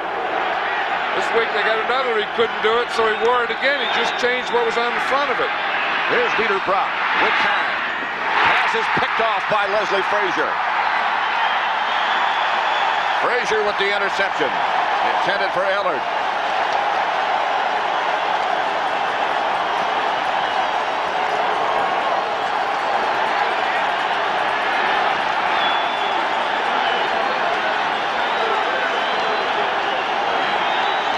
Some sort of a discussion, but it's Bears ball. No foul on the play. No foul. No foul. Leslie Frazier looked like he was there all the way and comes underneath for the interception. Watch him. He's on Duckworth there. He's running now. Instead of following behind him, look, he takes the interception angle all the way. He got underneath Duckworth, then he was running with him, and he got the reception. The interception.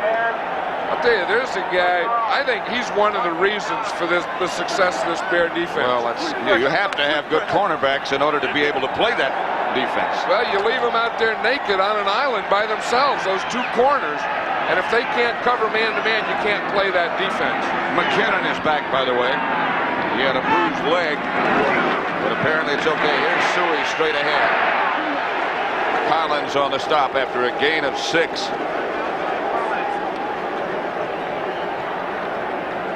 Look at that.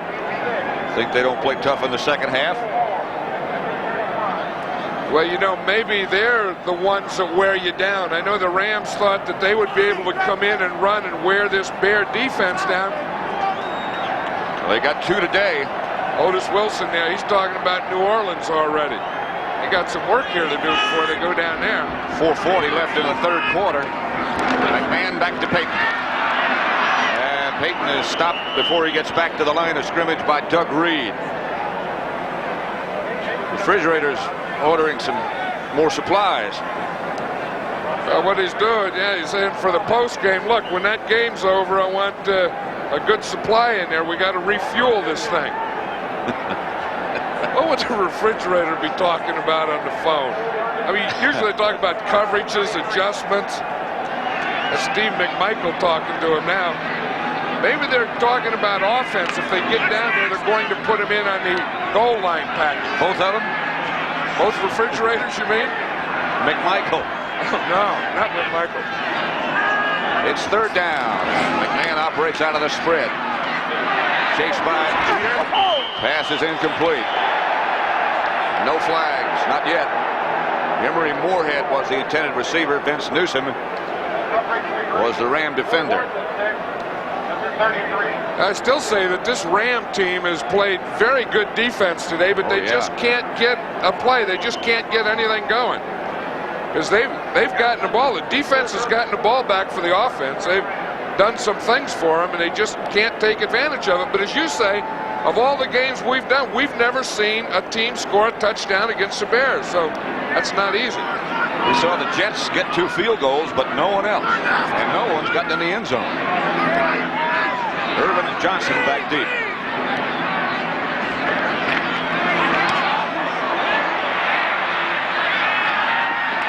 Irvin.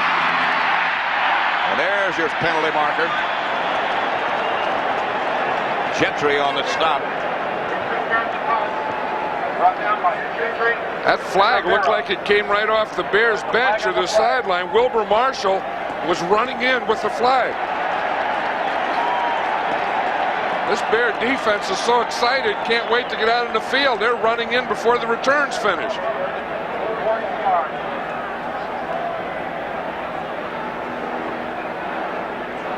Here's Buddy Ryan looking on. Illegal block, number 33, on the return, 10 yards, first down. Yeah, that was number 33 is Charles White. He's there on Sean Gale, 23. You see Gale has the position on him, and he can't block him anywhere else, so he just gets that push in the back. 3:40 remaining, third quarter, and the Bears on top 17-0. Pat Summerall, John Madden at Soldier Field, Chicago. The Bears lead at 17-0.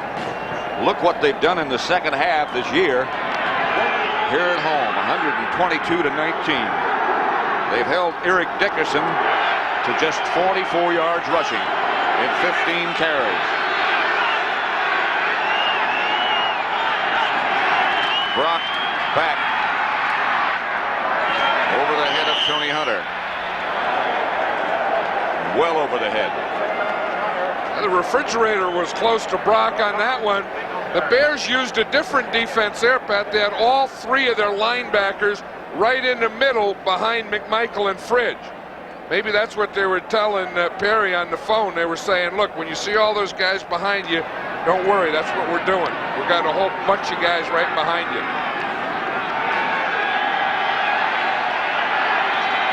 Second and 10 Rams, their own 23.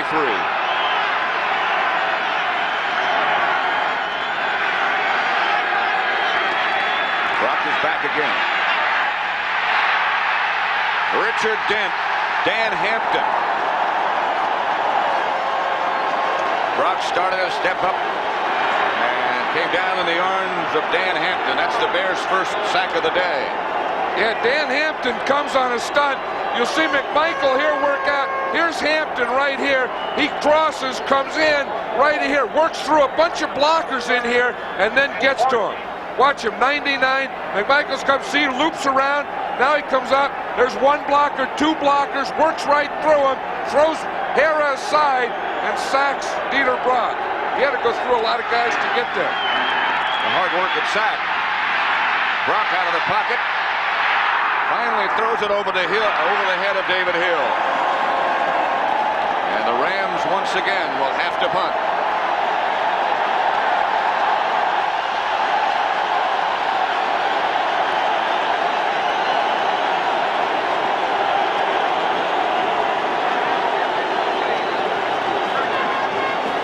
When this Bear defense gets its engines going, they can rev them up full speed. They got them revved now. When they get going, they're pretty tough to stop. Hatcher back to punt, standing at his own 4. Or to go. Back deep for the Bears. Good kick.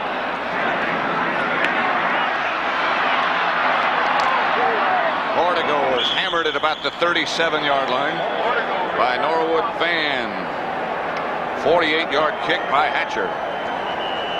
Bears take over first and 10 at their own 39-yard line. Good kick. 17-0. Soldier Field, Chicago. The Bears lead the Rams 17-0 for the NFC Championship. Their last championship, 1963, at Wrigley Field.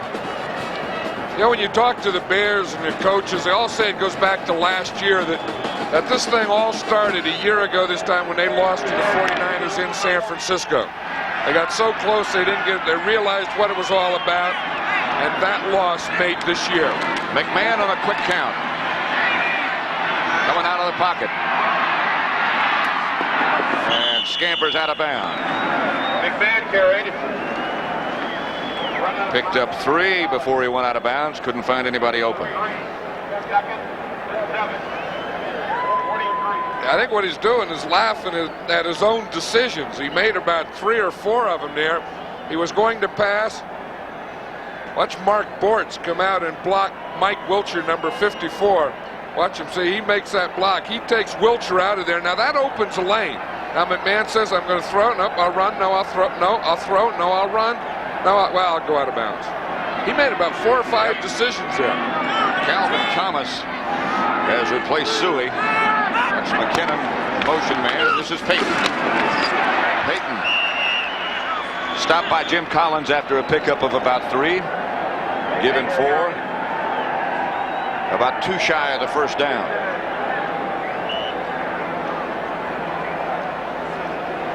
Now you talk about a guy that, you know, over the years has done so many things and worked and been the, you know, I mean, when the Bears have lost, when they've been a bad team, this guy's gaining over 1,000 yards. He's in Pro Bowls, but never got the one thing that they all want. That's a championship. They have checked him pretty well today. Figuring a couple of pass receptions. Here's Thomas. And now the Bears will have to punt. Reggie Doss again made the play. I know what McMahon's thinking there. He's thinking, you know, we ran that roll to the right side on 4th down. We got it. We ran it to the left for a touchdown. Why didn't we run it there on 3rd down and we wouldn't be punting now? I know he's thinking that. Maury Buford back to punt, and Johnson and Irvin back deep for the Rams.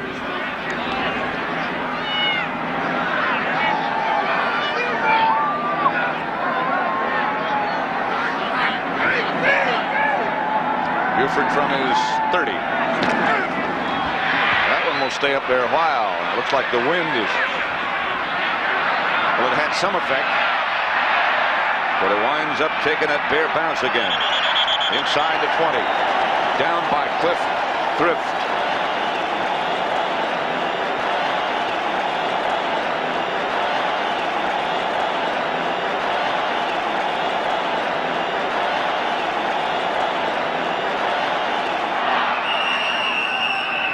Again, confusion. The Rams center wound up with the ball, and there come the penalty flags. That was a late flag. That had to be something way after the play. Defense number 99. 5 yards, still first down. Yeah, but how come the flag came out so late? Encroachment, that's number 99, and that happens well before the play. Now he starts, now he goes. Now the flag comes way late on that one. I mean, encroachment is something you do before the ball starts. Early. 1st and 5. Rams have the ball their own 23. Less than a minute left, 3rd quarter. Brock back to throw.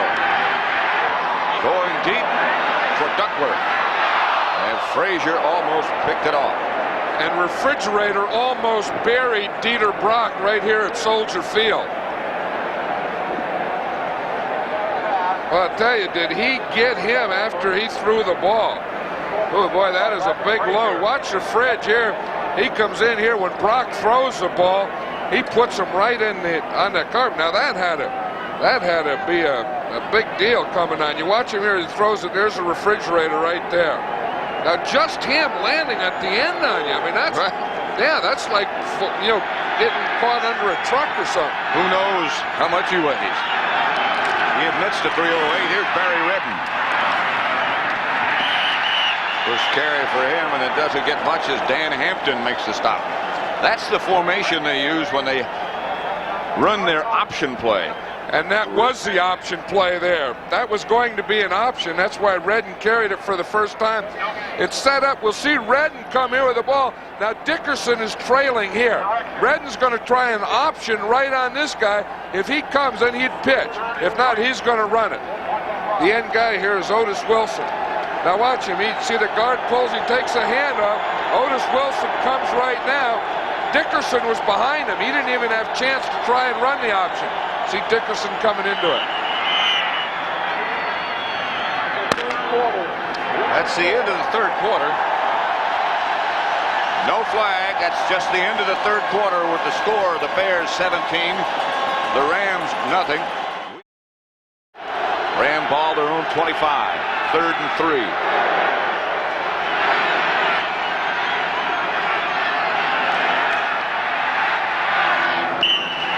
Bears had a blitz going.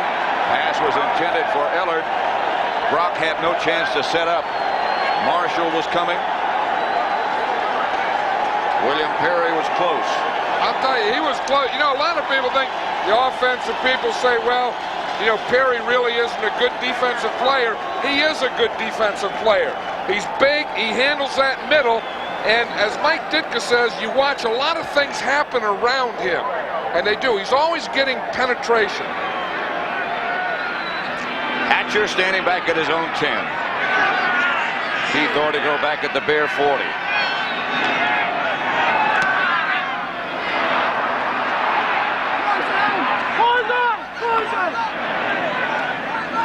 Ortego waving, get away from it. It finally bounces out of bounds. Bears take over. You know what I was talking about, Pat? Watch this. Here's Fred. He's going against Ken Hill here, but watch how he takes it. And he takes a pile and just knocks it back. Then a lot of things can happen on the other side of that. But watch him go as he's here. He has a good take on him, stance. Now watch him just take Hill, just push it. Push, push, push, push, push another guy. Dickerson trying to get him. But see how piles and stuff happen around him. I mean, he gets into that backfield. Big William Perry. 300 plus. Yeah, when he gets it going one way, if you're the other way, it's hard to stop it. He's a good athlete. Reitman in motion, and McMahon gives to Payton, who slips down. Picked up maybe a yard. That was an interesting story. Dale Hatcher, the Ram punter, went to Clemson with William Perry and was telling us what a good diver he is. Yeah, I guess they have a good swimming and diving team at Clemson, and when Perry would go out to dive, students and people would come from all over to watch him. And he would hit that board and darn near snap it down. Then when he hit the water, it would all come up over him, and people would just marvel. The diving coach said he could have made the team as a diver. That's right. And he's a good basketball player. Here's McMahon back to throw. Down he goes for the 3rd time of the day by Doug Reed. 14:02 left to play. 1 quarter away from the Super Bowl. Yeah, I don't know if McMahon is hurt or not. He's limping around. Maybe that could just be the result of what happens over the years, T&E, but he gets hit. He's trying to spin out. You see, and he gets that left leg twisted. He got up limping. I think he's shaking it off. That's the one that was his bad one. That's the one that he has the big brace on.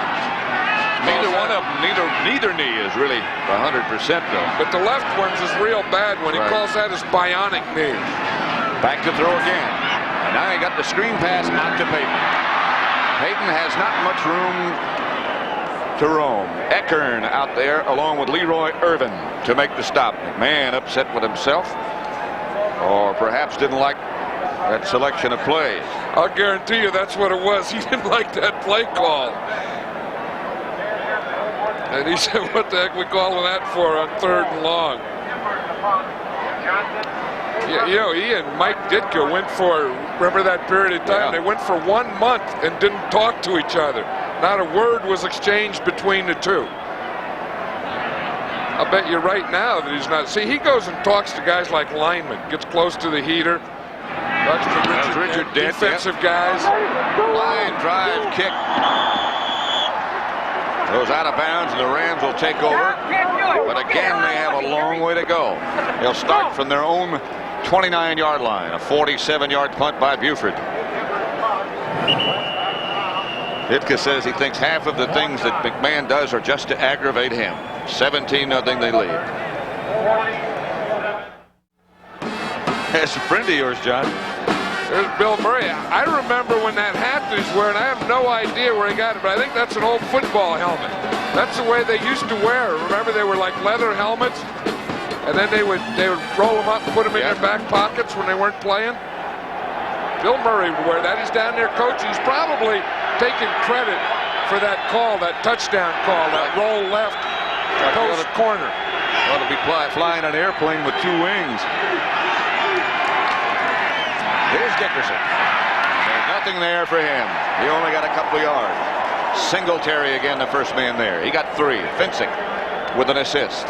You know, guys like Bill Murray were Chicago Bear fans for years, you know, when they always had to defend it. I mean, they were Cubs fans and Bear fans, and, oh, you're from Chicago, they laugh at him. Now that they're winning, Bill Murray's out there in the sideline. I wonder how he got down there anyway. He wore that hat. I know, the league office won't like that, and they won't like McMahon's headband, but they aren't going to like that either. 2nd and 7 it is. This is Hunter moving, and Brock back to throw. They get it outside to Hunter, and nobody's even close. Tony Hunter out to about the 47. Duerson tripped him up after a gain of 15. I'm surprised Tony Hunter cut back to the inside because there was no one on the outside. He caught the ball. There was no one at all out there, and it looks like he cuts back in. Here he is in motion.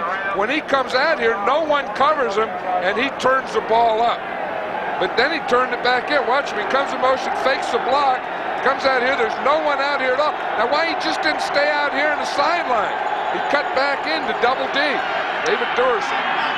Off first down, they pitch back to Dickerson. Dickerson tries to find some room, and there's just nothing there.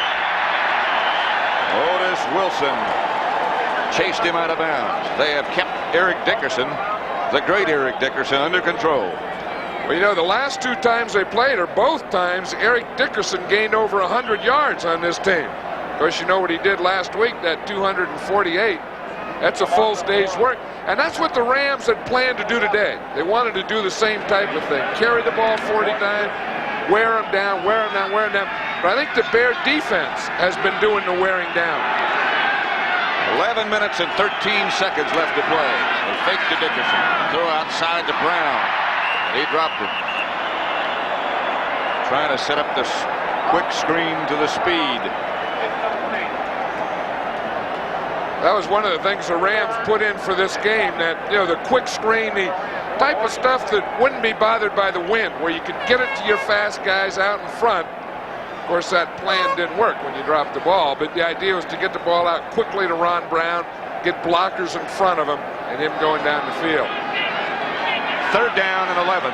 You know, did you see Perry, though, wearing that bathing suit that those divers wear, like Greg Louganis, those little Speedo bikini deals? Somehow I can't imagine it will be little. Brown in motion. Brock under pressure. Gets away from a couple, but not all. Perry finally gets there. 2nd sack of Dieter Brock.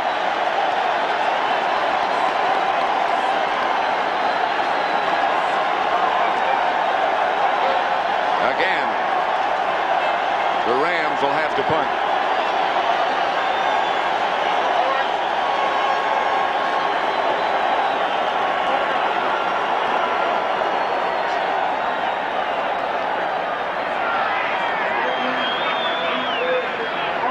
Ortego standing back at the 22-yard line. This is the 9th punt.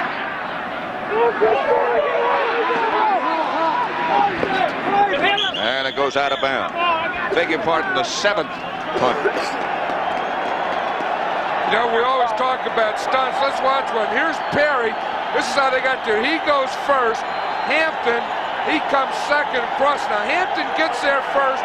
Dieter Brock has to get, and then Perry falls on him. Watch the 2 guys cross. See Rafridge go first. Hampton comes around. Hampton's free. He makes Dieter Brock put the ball down, spin around.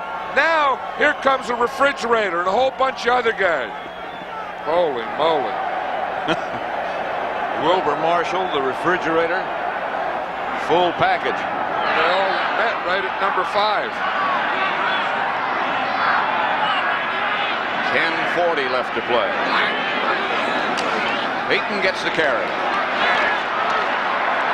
Chase, Leroy Irvin. After a pickup of just a couple. Mike Wilcher. You know, all the hoopla around this game about the game between, you know, Dickerson on one side, Peyton on the other, them the two great running, but really hasn't turned into that. No, it hasn't. Both of them have been checked. Both defenses have done a good job at checking them. You know, they both went in. That's the thing they had to do. They've done that part of it well. I think the difference here is Jim McMahon. Few snow flurries are starting to appear. The clock now shows less than 10 minutes. Second down and 9. Meisner, who leaps into the Bear backfield. Flags are down. Greg Meisner, the nose tackle, he has a call. If he thinks it's pass, he yells turkey, turkey, turkey. Run, he yells rabbit, rabbit, rabbit. Defense, 6-9. He didn't have any call for when to start the play, though. He called a rabbit for himself and started to run. But if he started, Hilgenberg didn't move the ball. He just started.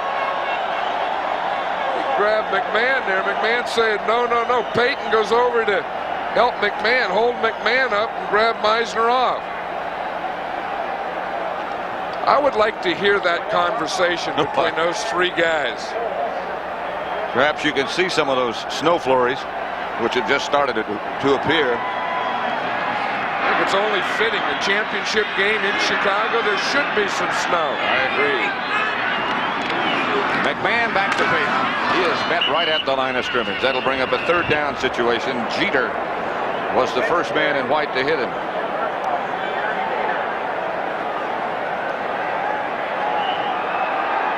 Yeah, as I said before, that's one thing. You know, the Rams really did a good job of shutting down that running game. We see Gary Jeter, he takes an inside rip. He comes inside a covert, rips him with his right hand, and he's the guy that gets the penetration, the first guy there. This is one of the few places that they cheer bad weather. Yeah, but it should. I mean, the elements owe it to Chicago to be here today. Snow should be here today. You have to show up. It's Peyton again, and he did not get the first down, and the Bears will have to punt again. They lead 17-0. There is our cameraman on the opposite side of the field. Hey, he's way up on top. I mean, you talk about elements. There's a man in the elements. It's our buddy Herman Lang. He spent a lot of years in blimps and stuff like that. It's okay with him. He doesn't care. Hell, these guys don't either.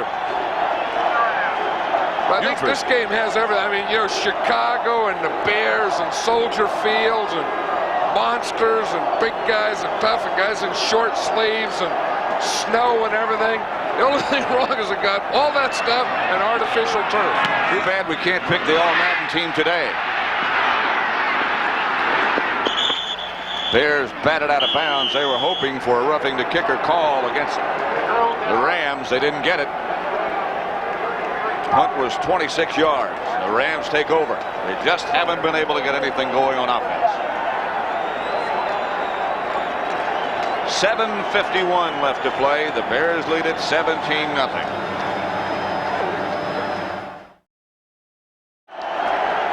There is our location. They're saying the dream is over. The wait is over. The dream came true. And you can see the snow down in front of us. It's not over yet, but there's 7:51 left to play, and the Bears lead at 17-0. Think he knows what the score is? Back goes Dieter Brock under pressure. Intended for Henry Allard, incomplete. Richardson was with it. Everybody in this crowd just roaring and looking with anticipation. Well, not everybody's roaring. Or not everybody's looking. Second and 10 Rams. They have it at their own 33. It's been a long wait for these Bear fans. Guys like Butkus and Sayers who never made it. This game's for them. That's Barry Redden over the left side. And the guy who just made the tackle went through a lot of years of frustration here too. Gary Fensick. 8 dark years when there were no playoffs. And he and his buddy Doug Plank, after whom the 46 defense was named. I'll tell you, there's a real contradiction in Gary Fensick. I mean, here's a guy, you know, smooth, nice guy, good-looking guy, sweet guy, Mr. Clean, graduate of Yale University. But I'll tell you, when you get that, well, he gets that look in his eye, and he's a Jekyll and Hyde. He's a different guy. Brock has the ball batted straight up in the air. Nobody can see it. Steve McMichael had a shot at it, and he had a touchdown if he had come up with it. They just couldn't find it way up in the air. Tell you, Steve McMichael is a guy that's been playing this last part of the season on just guts. Watch him here. He has a bad knee. He's going to have surgery after the season. He has, you know, foreign particles in there. Looks like it hit Dewerson right in the face. Bounced up. McMichael's going to, I got it, dropped it. And his guys are giving, there's Hampton saying, oh, you had it. Dewerson is back deep for the Bears this time. Gonna let Hatcher's punch bounce, and it goes out of bounds at about the 11. And 6:48 now left to play. The snow continues, and the crowd continues to yell, and the Bears lead it. And it looks like they're headed for New Orleans. I think they head first for Champaign, Illinois. I think they're going to work this first week at the University of Illinois and go down to New Orleans.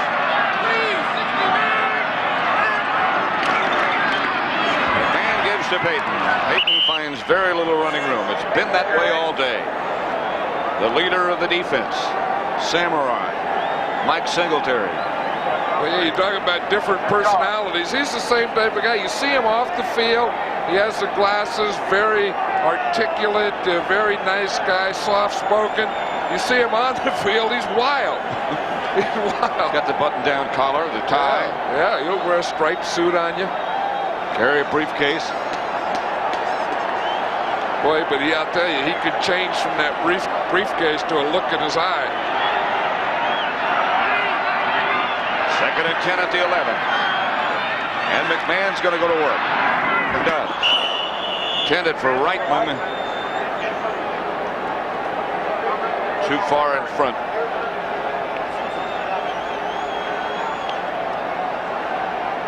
Hey, there's another guy that's having a good game today. Jim Covert, number 74. You know, he's had it every game that we've seen. Last week it was against Leonard Marshall, and he's had it against Jeffcoat. He's had it against all those guys. He's the captain of this Bear offense. He's another of those that was drafted in 1983. Yeah, that's quite a tribute, you know, for a guy just to be in his third year, be in the Pro Bowl, and be the captain. McMahon will operate this time out of the spread. Snowing a little harder. Dennis Gentry was the ball carrier, and now the Bears again will have to punt as Jim Collins made the tackle. Get this. There's the only guy I've said that's on the All-Madden team is Hampton. He got the worst looking hands. He got a left finger. He was showing me the other night, you know, that he can't bend and has grafts and stuff in it. So if they go to the Super Bowl, he's going to have him measure that finger, get the ring for that left ugly finger, and then have it melted down and put it on his right. Get a lot more gold that way, he said. That finger of his looks like an elbow. Yeah, that's what these guys think about. That's how they think. They got elbows for fingers. Buford gets it off the side of his foot. The Rams have trouble handling, and Johnson gets it out of bounds in Bear territory at about the 47. 37-yard punt, 4-yard return. 5:08 now left to play. 17-0 Bears. Snow continues to fall. It's a little bit harder now. This, appropriately enough, is Bear weather. This is really what they were hoping for. They like to do that, those linemen, you know, get out there, snow, cold, windy, and get those shirt sleeves, you know, roll the sleeves up, get those big arms hanging out there. They got them all pumped up, you know, big old arms on them. But let's see if you can see those fingers. Those are bad-looking hands. I mean, he bends his hand, and only a couple of things bend. I mean, some stay straight and a few bend. He said, I hate to shake hands. I keep my hands in my pockets a lot. There have been some years of frustration for him around here, too. And he's a tremendous player. Well, you know, he's one of those guys that's in the same group as a Howie Long. Yep. He's kind of a player's player, man's man, that type of guy. Can play anywhere, up and down the line, inside, outside, end. Play the run, play the pass, block a kick one. You know, play the whole game. They're loving it. Just over 5 minutes left to play. Brock goes back to throw. Going deep for Brown. Frazier right there. Good play. You know, I still say, and we talked about it before, this 46 defense, they commit 8 guys, that you have to have guys like Leslie Frazier. Frazier can go, watch him, Ron Brown, maybe the fastest guy in the game. He just mirrors him, just runs step for step, doesn't interfere, gets good position, sees the ball, is always where he's supposed to be. Remember that interception we saw him make against Green Bay? The greatest play by a defensive back I've ever seen in my life. Second and 10, they give to Redden. Redden will have enough, I believe, for a Ram first down before Duerson and Fensick bring him down. A pickup of 11. And they will move the sticks, I believe. One thing, they popped that right through there between the line. You know, they thought maybe they would be able to get a little of that inside running. Of course, now I think it's too little, too late. But it goes down. Excuse me, 4.5 minutes, I was just going to say. Yeah, I was just saying, I think the Rams are this year like the Bears were a year ago against the 49ers. And the Bears were like the 49ers were last year. Same record. To Dickerson. Otis Wilson. They're in a hurry. A loss of 2.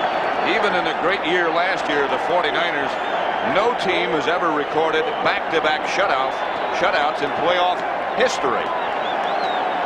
That's some accomplishment. And again, I don't want to say it too many times, but we still haven't seen anybody in that Bear end zone in the 5 games we've done. There's Buddy Ryan. He's the engineer or the architect of this defense. And those players all love Buddy. He doesn't even call him by name, just calls him by number and nickname. Here's Redden again. Otis Wilson and Wilbur Marshall made the stop. They've both had tremendous years. You know, Buddy calls his players like Wilson's, 55 and 50 and so on. And he just tells them, this 22, you do this. He said he started doing that. So when he first came to the Bears, he didn't know the player. He had a 5th defensive back named Walter Shine, right, who he would put in, on the nickel. And he said he forgot his name. He was calling him Bashnagel. He said he'd get third line and say, Bashnagel, Bashnagel. The Bashnagel, he was a receiver. He was a wide receiver, right. Here's Brock on 3rd down. Chased by Kent and down. The ball is loose, and the Bears have it. This is Wilbur Marshall with the ball. Marshall, if it's still alive, he's in the end zone. A sack by Dent and a touchdown by Marshall.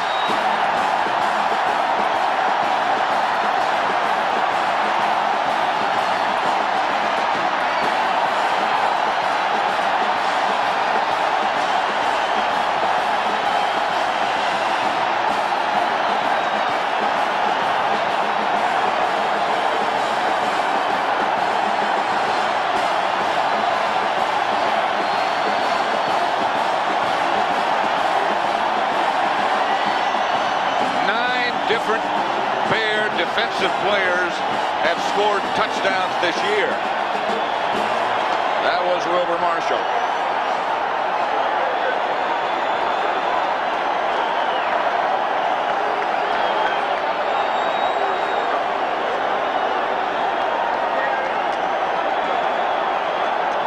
Kevin Butler for the extra point.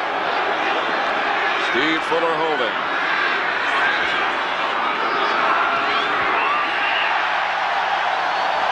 Like almost everything else, the extra point is perfect.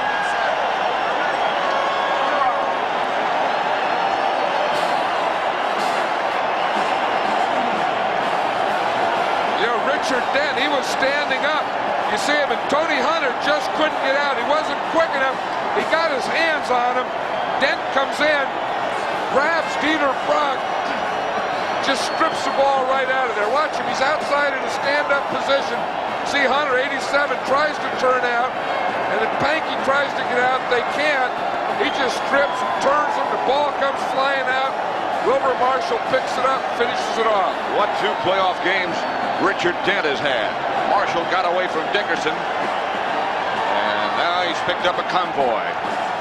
Richard Dent last week against the Giants played, I think, the most dominant game that I've ever seen a defensive lineman play.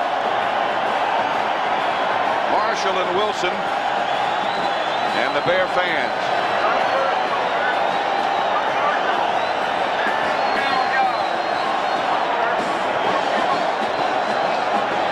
There's going to be a hot time tonight, no matter what the weather is.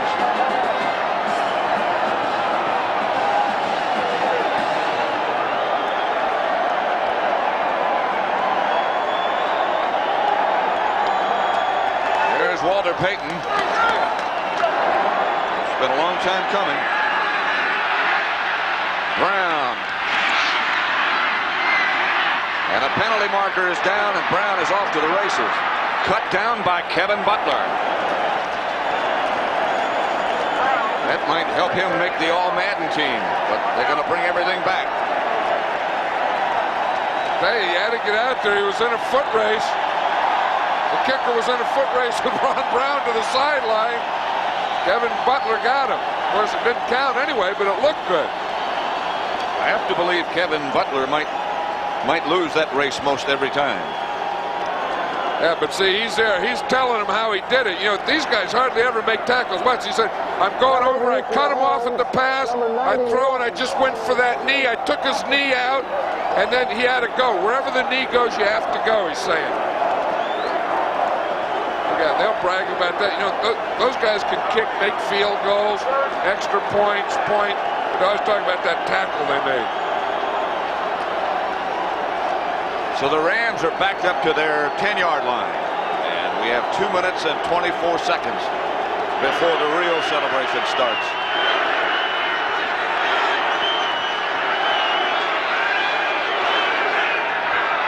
It's Redden on a draw play. Gooman was the other back that time. Dickerson's out. I'll tell you, maybe one of the most underrated players on that defense is Wilber Marshall. You know, he's been all over the place. Not to Mike Ditka. I mean, he's the guy that has to cover the tight end man-to-man, make the plays, has the speed, makes the hits. That's a 2-minute warning, and the Bears have it locked. The unusual Bear quarterback, Jim McMahon.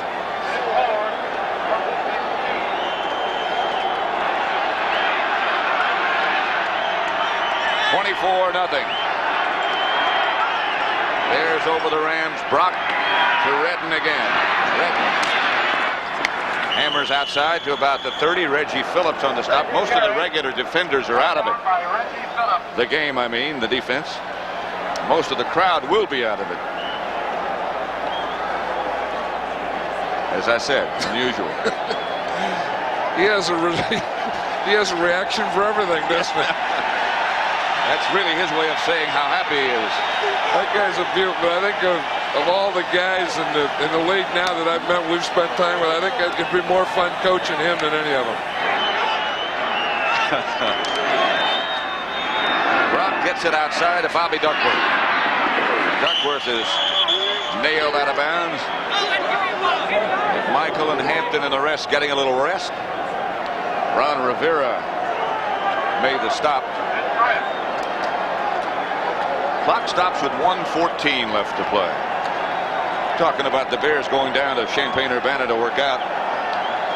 Reason being they have a bubble down there, an enclosed field with artificial turf, like the Superdome.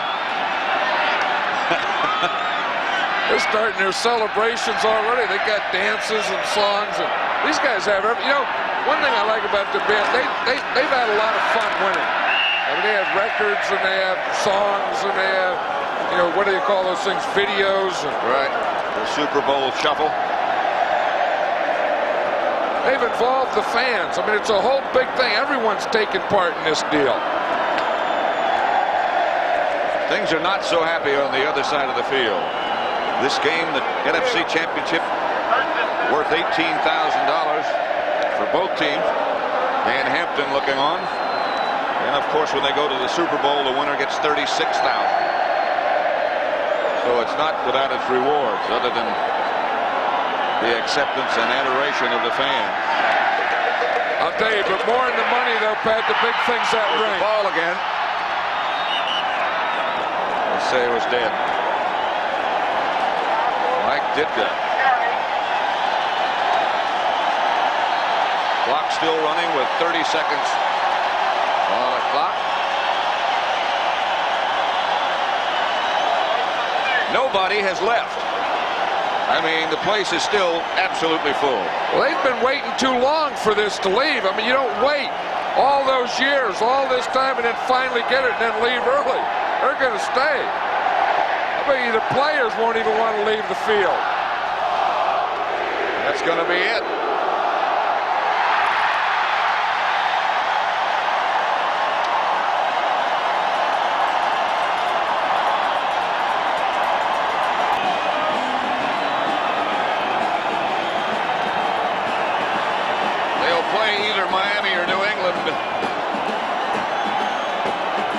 Whoever they play is going to have their hands full. 24-0, the Bears. Now let's go to Brent Busberger.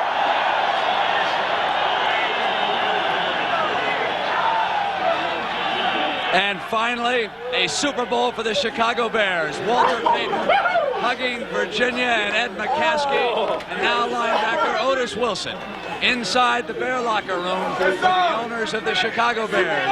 She, of course, is a lovely daughter of the late George Halas, the founder, who was the coach of this team the last time they won a championship. And the fridge, number 72, William Perry. A team of destiny, according to Bud Grant, before this game started. And the former Minnesota Viking coach knew something there, because today they became the first playoff team in history to record back-to-back shutouts. First it was the Giants, and now it's the Rams. And our post-game activities will continue live from Soldier Field in Chicago. We're getting ready for the trophy presentation. Of course, the winner of the National Football Conference receives the George S. Halas Trophy, and of course we have the owners of the Bears, Mr. and Mrs. McCaskey, here. Are we on? We're on. We're on to make the presentation. Forgive me, I'm punchy. As I understand it, this is the George Halas Trophy. Virginia's here to present it to the owners. Virginia? No, to the president. How heavy is that, Mark? You have it?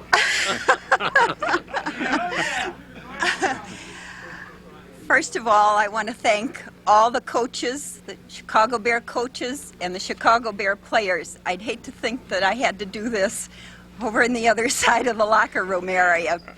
I'd also like to thank the Chicago Bear fans here in Soldier Field and in Chicago and everywhere for all the love and support that they've shown to us during this year and especially today.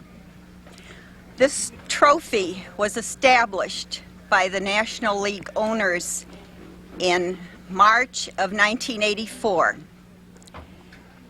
And last year the 49ers won it, but there wasn't a ceremony like this. The trophy wasn't ready for presentation. So this year we have it right here in Chicago. Well, Mrs. McCaskey, of course, Virginia McCaskey is George Hallis's daughter. Congratulations to you, but you're going to make your presentation, of course, to the president of the Chicago Bears. Yes, I am. I just want to mention first that a lot of people have said to me this week, or this year, isn't it too bad your dad wasn't here to see this? Well, I think he's been with us the whole season, and I think he's here with us now, and he'll be with us always. And it's a special honor and privilege for me to present this trophy to Ed McCaskey, the chairman of the board, to Michael McCaskey, president of the Bears, and to our coach of the year and every year, Mike Ditka. Congratulations. Thank you very much. Congratulations.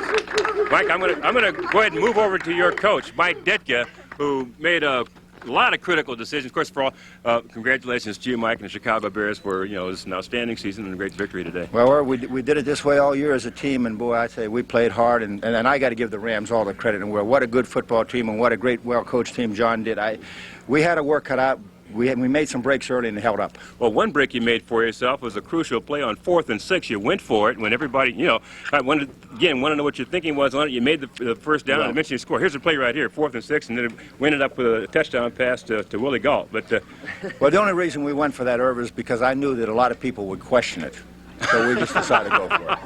Oh, well, it's easy to say that now that you won it, but what did go through your mind at the time? We wouldn't have gained anything punting the football, really. To punt the ball inside the 10-yard line would have been really a fluke, so we just figured that whether start them on the 20 or start them on the 35, that's all it was. So it was 15 yards gained, so we figured we'd go ahead and try to make it. All right, Mike, congratulations to you and the Chicago Bears. And, let's go back to Brent Musburger. You win and you